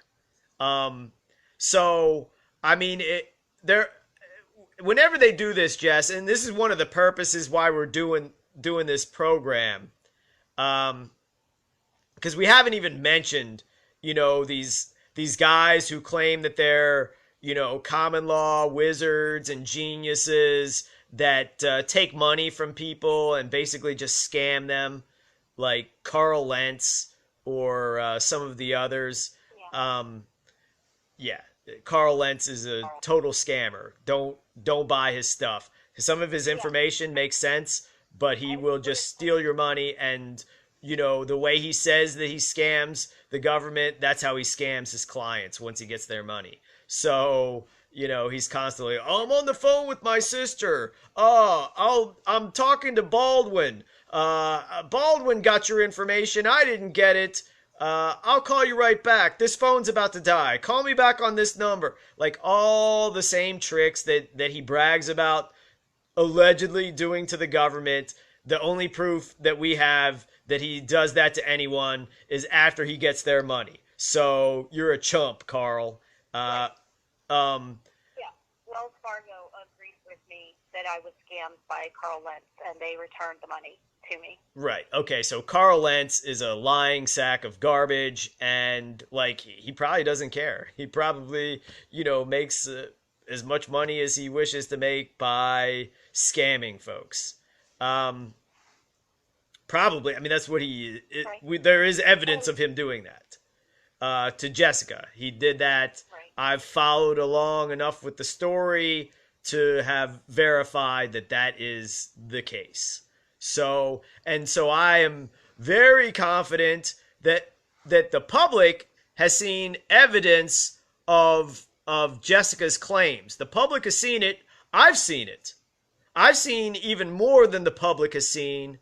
So I can, as a free man and as a man of the most illustrious standing, according to the common law, I can speak freely and say, look, I know what she's saying is true, because she has been providing evidence against her victimizers, and her victimizers are providing absolutely no evidence against any refutation or towards any refutation of her very detailed claims. So that's what we're working with now. Can I just also... Yeah, go for it. Yeah, I'd like to also inform the public of why you and I are in contact with each other. Sure. And come to do this, interview together today. Sure. Yeah, go for it. Right? Yeah, go for it. I had been given money by the handler. I can't remember how much it was right now, but I was trying to decide what to do with it, and I went ahead and I applied to Liberty University. I took my transcripts to them to apply to their paralegal program. Because of everything that's happened and me not being able to find an attorney to represent me, even though my claims are true, I decided the only option I had was to do it myself. So I applied to Liberty, got accepted, took my Catholic transcripts, and, you know, I was waiting. I started just really having very little faith in the justice system, and not sure if that was the right way to go. So I was looking at buying a second piece of property, so that I owned more real estate instead of going to school. And that's why I had contacted you, was to get your advice, because I agree with the information that you relayed to people. It's how I came across you, was in doing my own research to try and figure out what was going on and what had happened in my life. And so I found you in your channel somehow or another. I'm not real sure how that happened, but then I contacted you because you have your information out in the public the same way I do, with your phone number, your email address, your real name. And so I called you and I asked, you know, your opinion about buying a piece of property versus getting a paralegal education. And you didn't, push me either way, but you said if it was your decision, you would buy property. So I went ahead and did that. But anyway, I just wanted people to understand where this relationship that we have has formed and why it's formed, because it might not be clear to people. That might seem a little odd, you know. But Right. Because of your, journalism, the journalism that you do, the information that you know, and that you share with people, that I came across you in the first place. Right. And then I remember you called and right after that, you know, I'd remembered, writing down the advice, and of course, I mean, I would give that advice to anyone who's fortunate enough to have that choice of, hey, should I invest in a education or should I buy, property? I would tell anyone, buy property. Now we go over the fact that it's not really your property, but one is afforded certain rights in leasing this property from the state, and so yeah, I would advise that over. Go ahead. A police officer came on the property a couple days ago, after I was making calls and being hung up on 8 different times by the clerks at the Accomack County District Courthouse. About an hour after those phone calls, where they just continuously hung up and refused to answer questions, saying that they were in session in court and they didn't have time for this, where I was trying to get the names of the magistrates who ordered the original, what is it called, complaint? Yeah, complaints. Who, signed off on this. I couldn't make out their names, so I was trying to get their names, spelled out for me, so I could start to apply like a lawsuit, because the only damage that's being done here is to me and to my child, and it's a very real amount of damage too. Certainly. And so a police officer showed up, and I can tell that officer opened a door to a storage shed that I have, to look inside, and peek around to see what's going on. They seem very concerned about whether I'm going to run. I suppose that's because they know what they're involved in, and that would be like the most rational thing to do. But I'm not going to do that. I'm going to, fight them as best as I can. It doesn't mean that I'll be successful. I'm very afraid that they're going to get me in jail, and then I've already been told that they're going to press additional charges to keep me incarcerated even longer. And then I don't know if, they're hoping that, people will forget about me and I can be done away with while I'm in custody, and it turn into something other. But yeah, that's where this situation is right now. It's well, here's the situation. Here's the situation. Right. Trafficking. Right. Okay. So basically, allegedly, these charges against you would be brought by the Daniel Wright, or by the state, by the Commonwealth, which is a whole other BS. But we're not going to get in. We're not going to get into the the fact that it's completely unconstitutional. We're just going to go by their illegal de facto unconstitutional rules. So this guy who you allegedly did harm against is also the guy that is somehow tied into the drug dealing and date rape and rape drugging of the guy Coy. Basically, if there was a different manager at the Food Lion in Accomack County, chances are this guy Coy would not be given permission to deal drugs out in front of it. And maybe if there was a different sheriff, maybe this guy Coy wouldn't be able to stand out in public and openly deal drugs in this tiny town with very few people living there. And in fact, it's kind of a little hick town. Go ahead. Yeah, it totally is. That's why I was put out here, because it was a cheap way to get me away, isolated, where I have very limited internet access. When I was right after Asa died, my handler afforded me a really nice apartment in Portland, with all the amenities most people couldn't afford. But because I'm refusing to cooperate, this is what I'm left with, is like a really... Let's get into the other important thing in Accomack County, though, Jess, because it's not just a hick town. But so Daniel Miller... Go ahead. Daniel Miller said that he knows that Accomack County Sheriff's Office is corrupt. Right. That the Sheriff's Office is corrupt, and he has, familiarity with these people already. And, according to their own complaints, it sounds much more like I was being assaulted, and held down against my will. And that's right. when, anything for anything where I was defending myself is then turned into as if I committed assault. And that's Certainly. why I believe that video of what happened will not show up. Right. Exactly. Because these guys are all involved at some certain level. Yeah, just even like your handler cannot answer themselves, just their complaints. Go ahead, Jess. I'm sorry. But that, I'm sorry. No, you go ahead. I apologize. It's all spelled out there. The officer saying that he located the driver of this vehicle, but he had no way of knowing who was driving the vehicle, so he can't presume that I'm the driver. And then when I tell them that I was drugged, they just ignore me. Right. That's why I asked for the videotape of me in the jail, because once that drug wore off, I was telling them, I think I was drugged. Are you going to test my blood for drugs?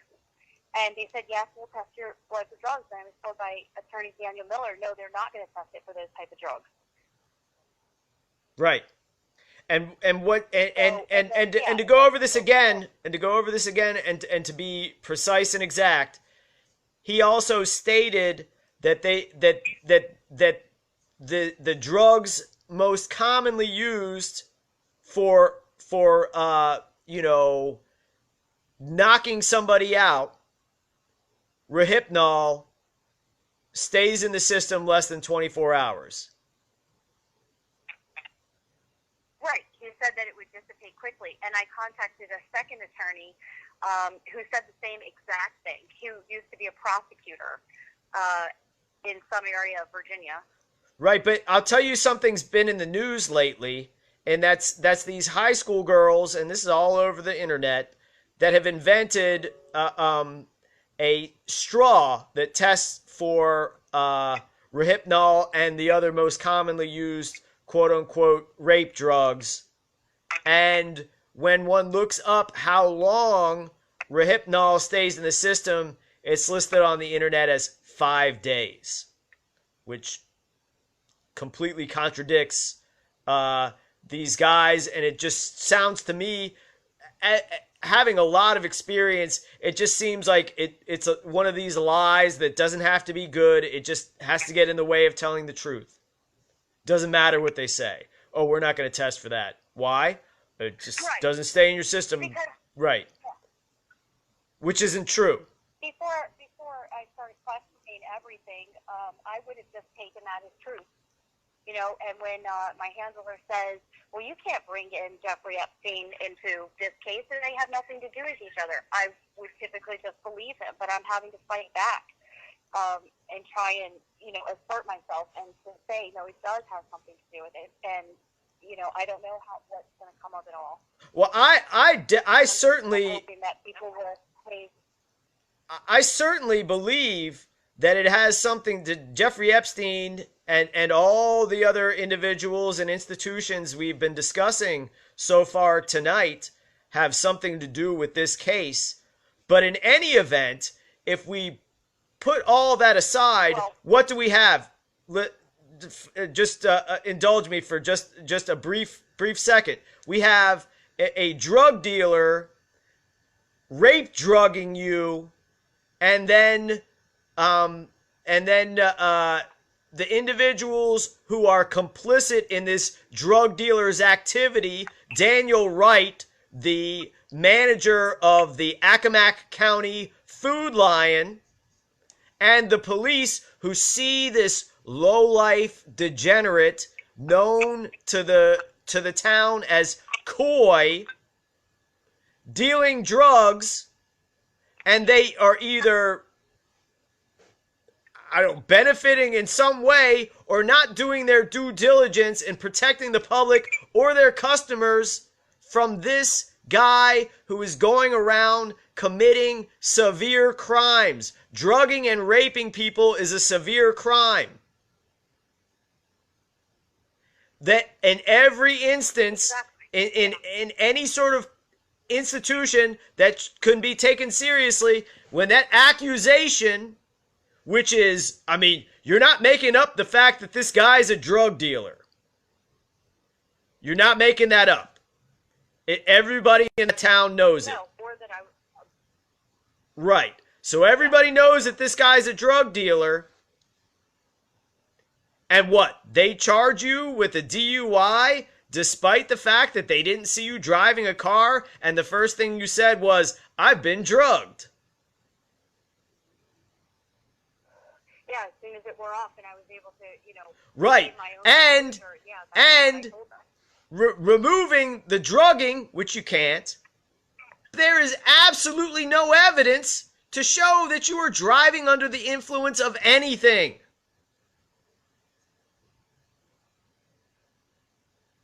Right. I don't even know who was driving. All I know is there was definitely two people in the vehicle. There had to be. Otherwise, my dog's car seat wouldn't have been moved. So, they're pushing forward on this. They wish to put their lot in with their drug dealing guy and their degenerate Wright, Wright, the manager of the Food Lion. Who? What's he gonna say? Do you know Coy? This is where Jessica Collins was, discussing his tattoo work. Do you know him? Oh yeah, how do you know him? Do you know he's dealing drugs out in front of the store that you manage? No? How do you not know that? Everybody knows that. The sheriff's deputies. Oh, you don't know who's dealing drugs right in the middle of broad day? Come on. Give me a break. And the first complaint came, you know, from the officer claiming that he was called to a traffic incident, which is not true. And then the Daniel Wright. Those were the only first two complaints, and it wasn't until the next day that the second two assaults from employees of Daniel Wright came as complaints. You know, to back up Daniel Wright. Right, and their testimony at the end of all of this is that you and okay, Jess, you're a woman and you know, you are in your 40s and you are petite. You are not a large, muscular woman. You are a petite, small woman. Yeah. Okay. So, again, I'm not a large man, but I could not be assaulted by you. Especially when we know the circumstances that you are drugged by a extreme sedative, the most extreme and powerful sedative. And if we're going by their testimony, you're just, which isn't true, you would be extremely inebriated. If in fact what they say is true. So, what? This tiny woman with grown men around are being victimized by a tiny, petite woman in her early 40s. You're not a trained MMA fighter, are you, Jess? No. Nope. Okay. So, like, all this heat has to freaking come down because allegedly, even though there's no proof, all these charges have to come because, a drugged woman, petite woman in her 40s who is not a fighter, not a black belt in karate, is not an expert in jiu-jitsu or Krav Maga or whatever the hell any other fighting style is what? Just got back from the date rape drug guy. We're going to keep going. I think we'll be on the line. They'll give us at least another 15 minutes. So that's absurd. That's just an absurd sort of assertion. As someone who has been, victimized and brutally beaten and is being witnessed by folks and have this guy, that would, attempted to kill me literally in downtown Richmond in front of the SunTrust Bank building, a prominent individual, everyone knows, prominent member of the Democratic Party, attorney. When that happens and he's convicted, he gets nothing. No jail time. No anything. Just he has to pay my $150 doctor bill. And that's it. So, what's going on there? I mean, are you like some sort of, are your hands deemed as deadly weapons? Like, what's wrong with these guys? Where the drug dealer, I'm hoping we're gonna stay on, but in any event, we can continue this Facebook Live broadcast. Jess, can you still hear me? Yep, I can still hear you. Okay, so we're still on the air. So this should be still recording as well, but we're definitely still recording on Facebook Live, and I believe we're still broadcasting on Blog Talk Radio. So all of these things considered, you didn't damage this guy. I had major head injuries. There were pictures. And yet they still dragged their feet in the prosecution. What's the big difference? Oh, the big difference is they got to stick you with something because they have to discredit, cover up, and punish you for exposing this human trafficking network. And another thing that's involved with Accomack County is the space program.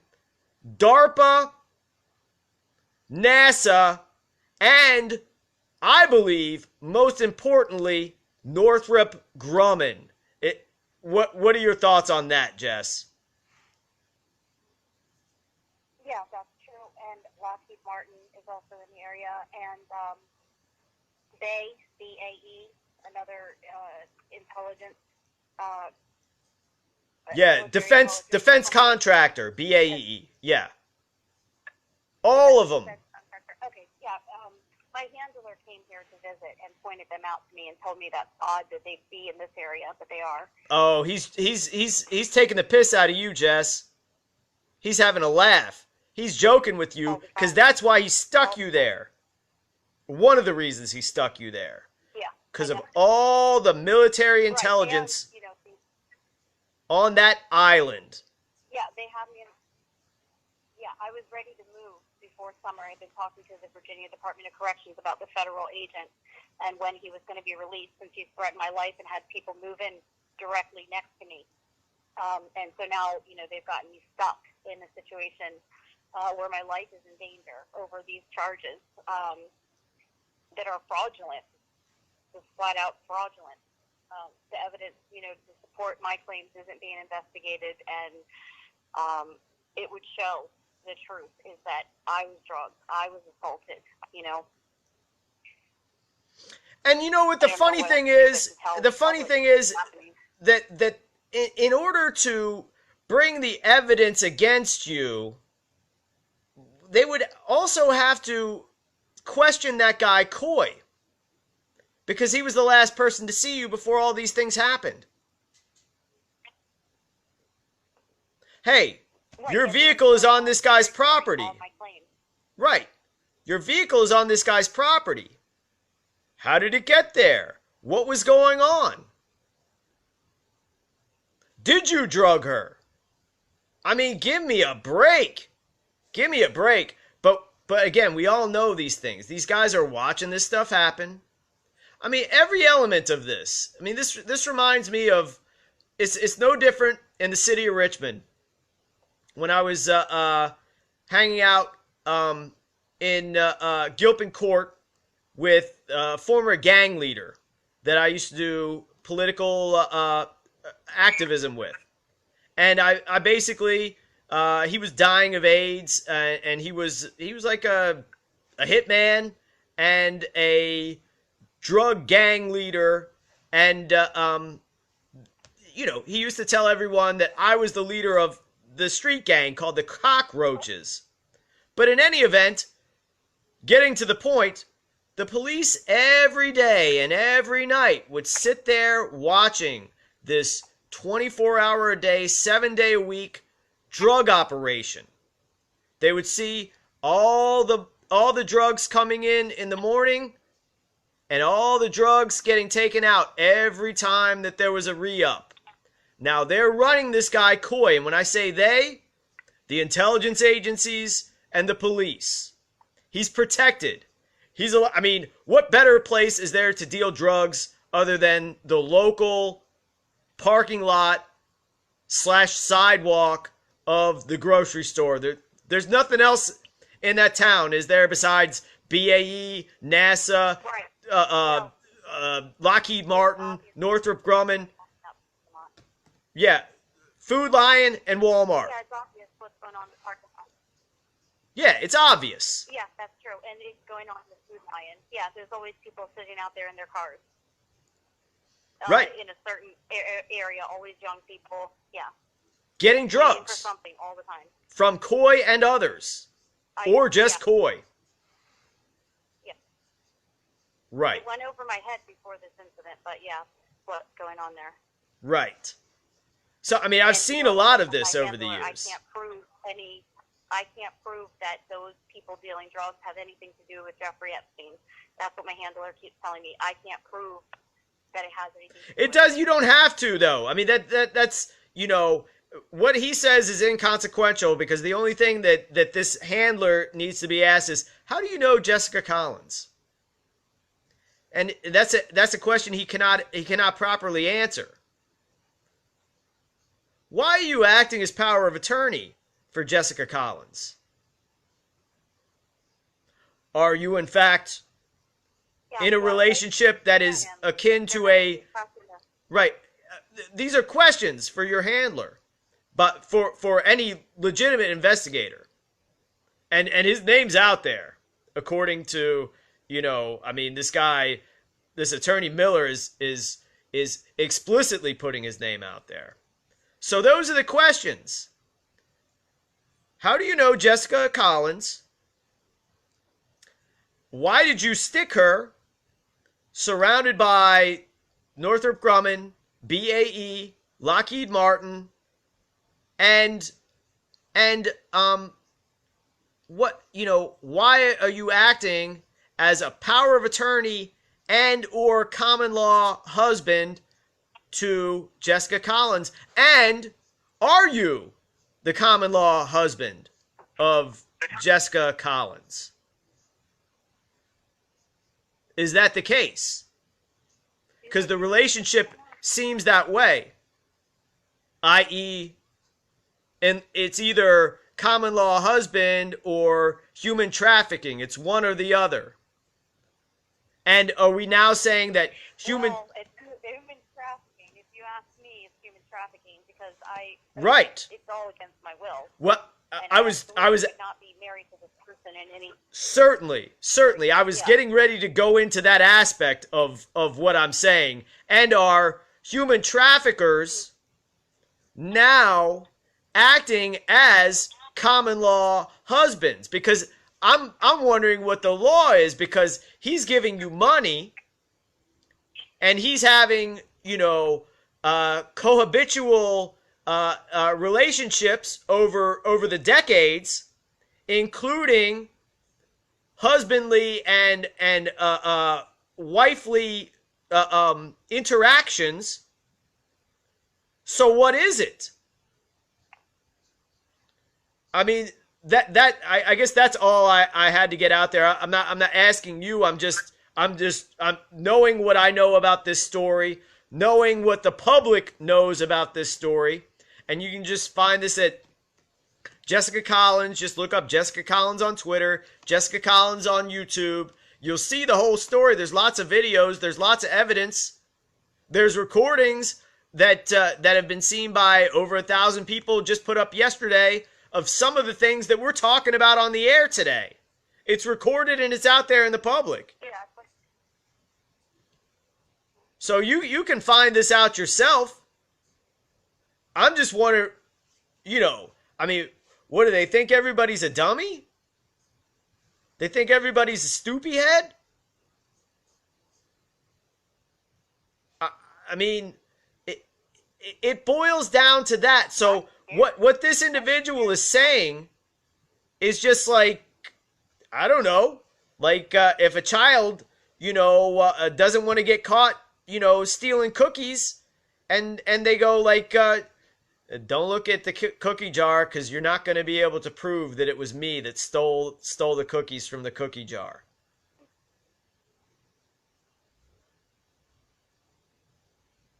Right. Yeah, I'm starting to upload the videos of the original interviews with Storyful and BBC and the writer for The Guardian, so that people can, have that information as well and hear my testimony. It's all going to be repeating the same thing because I've been saying the same exact thing for a long time. It gets really traumatizing, right? Repeating it over and over with no remedy, and then instead this type of thing happening. It's disgusting. It seems in retaliation against me. Yeah. Well, it's obvious. Yeah. I mean, it's obvious. My child. Yeah, and after. Sorry.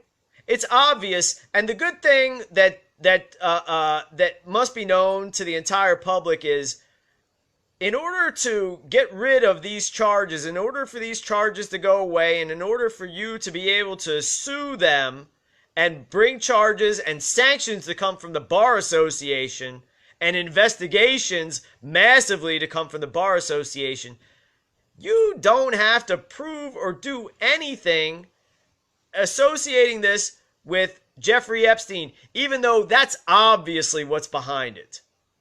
You don't have to do anything to associate that with the DC Madam and your handler and the intelligence agencies that are all around surrounding you in this tiny little hick town that is nothing but white trash combined with military intelligence agents. That's all there is on the Eastern Shore there. Oh, and black trash too. Yeah. White and black trash and intelligence agents. That's it. Yeah, there's been, in the last year, there's been a noticeable difference in people moving to this area from, New York and New Jersey. It's very odd, the amount of money that's come into this area in the last year. Because before that, I was here for a year before that, and there was nothing coming into the area.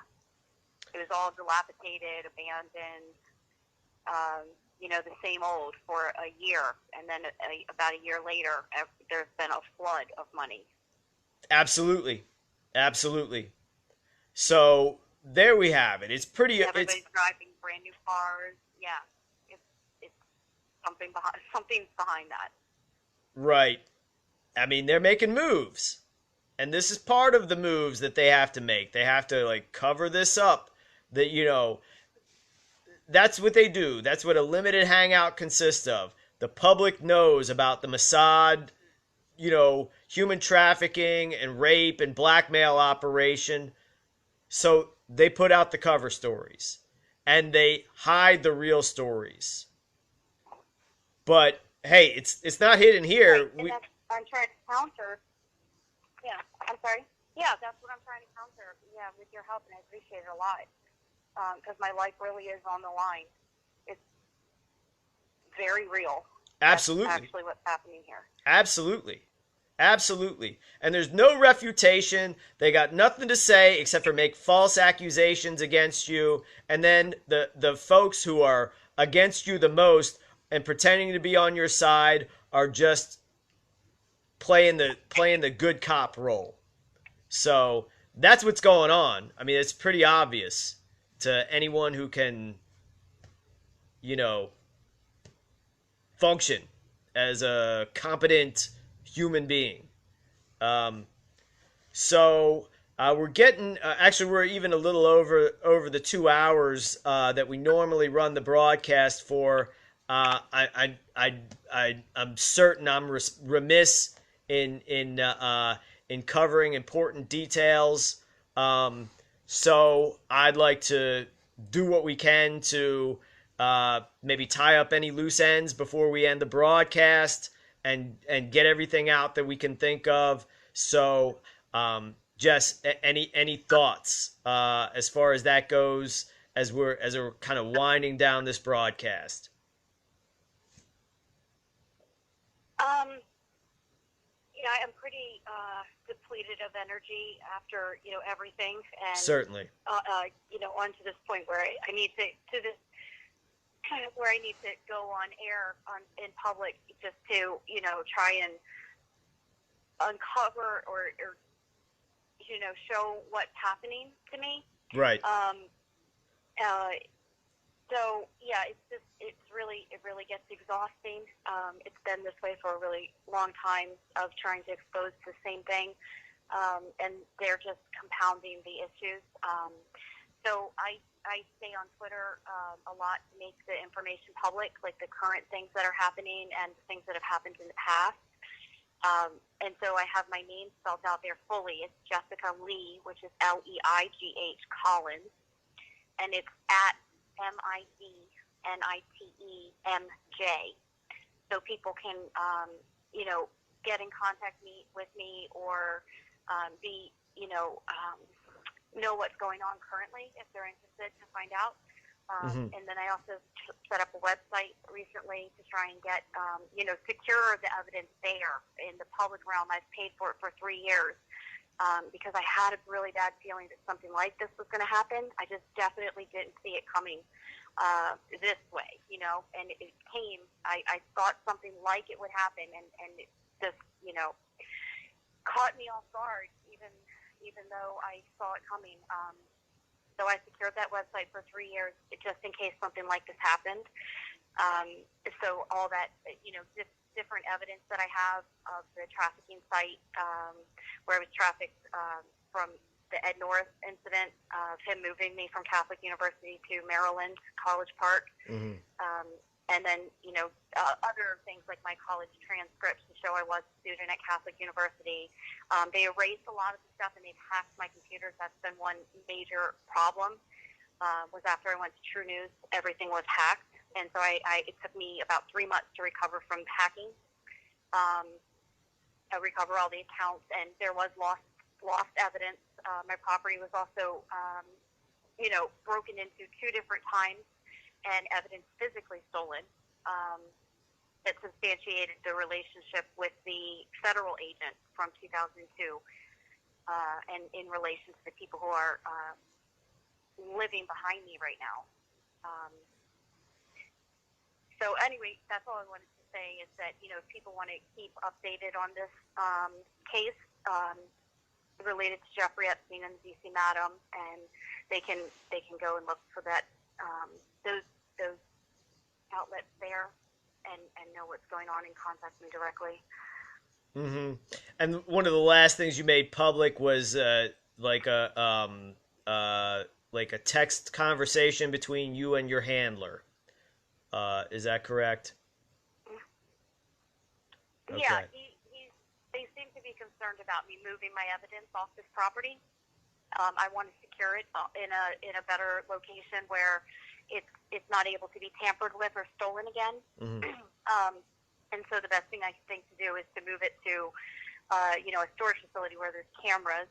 But they've limited my ability to travel, so I'm stuck in an area where I have to drive 2 or 3 hours to get to a storage facility, that is going to be meet my needs to keep the stuff as secure as possible. But even then, it's not what I prefer. I'd rather have it in the area where I'm from, in Maryland, by Right. Annapolis, where I know the stuff is safer, but I can't access that. I can't go see my son in Anne Arundel County, and his birthday is coming up, and it's more of the same that I've been dealing with for a long time. Yeah, well, it's good to hear that you're fighting them and that their case is so weak and that they are so pathetic that they will gang up on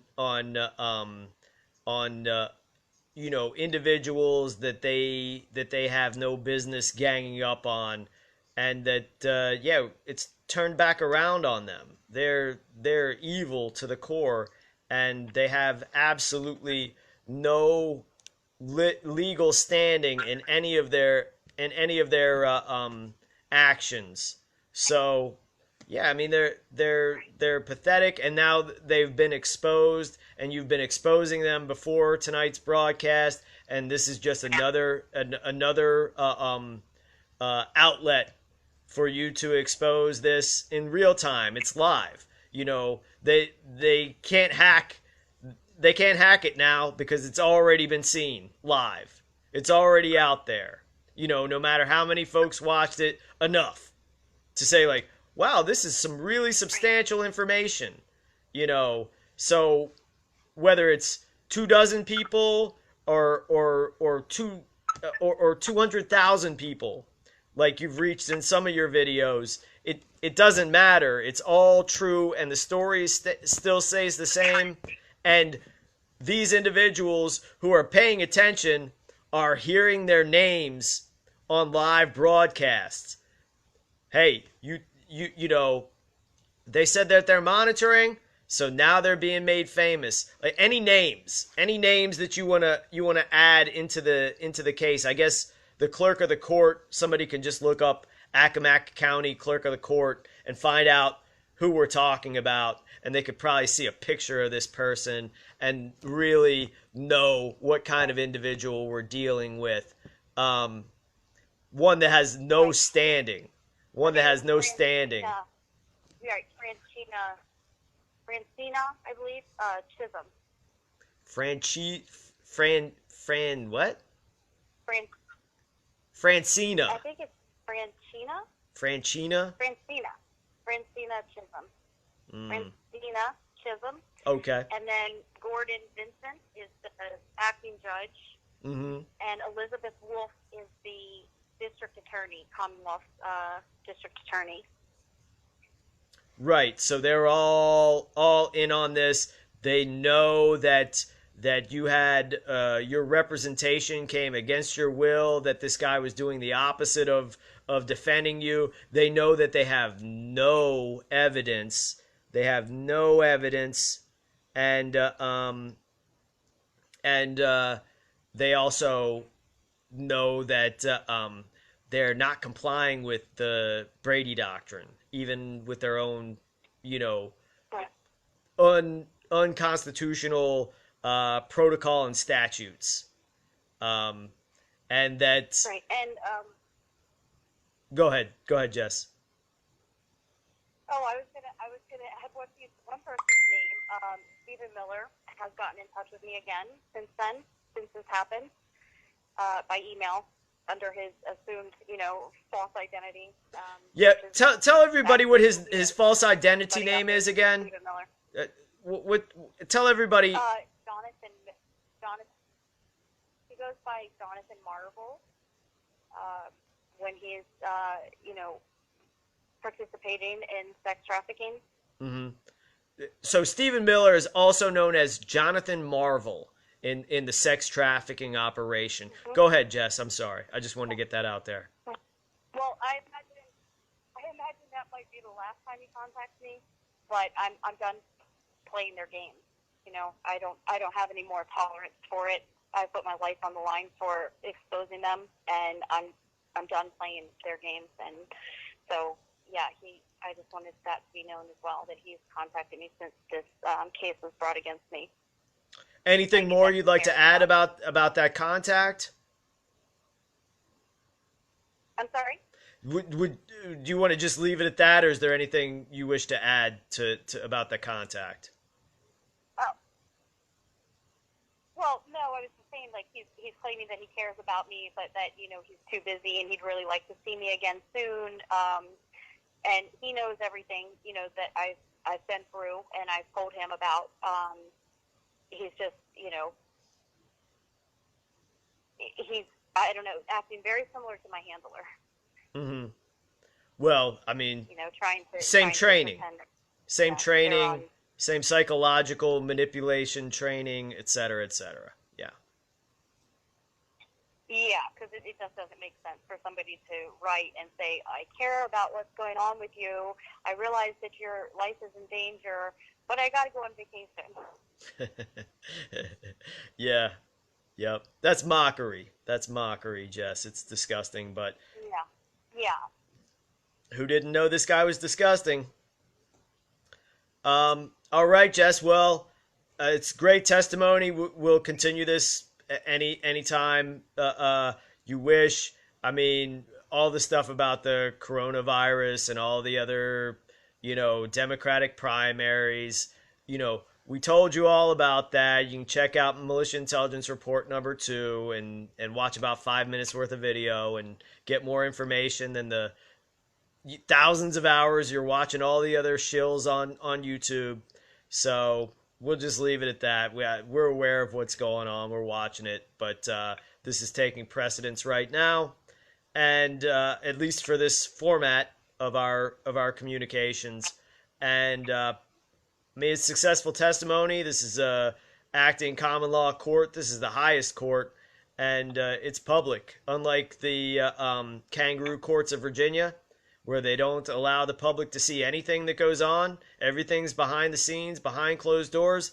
This is all the opposite. This is out there for the public to hear, and the testimony is free flowing, and all of the pertinent information is out there. So what else? We can't do anything but make that stand. That's the highest stand anyone can make, to put out their own testimony and challenge all others to refute it, and that combined with the evidence that Jessica has put out thus far is irrefutable, and the fact that nobody is properly investigating any of this, it speaks volumes. So I'd like to thank Jessica Collins once again. Thanks to Cliff. Thanks to all of you for listening to this testimony and participating in the King's Bench. This is Chris Dorsey signing off. Peace and God bless.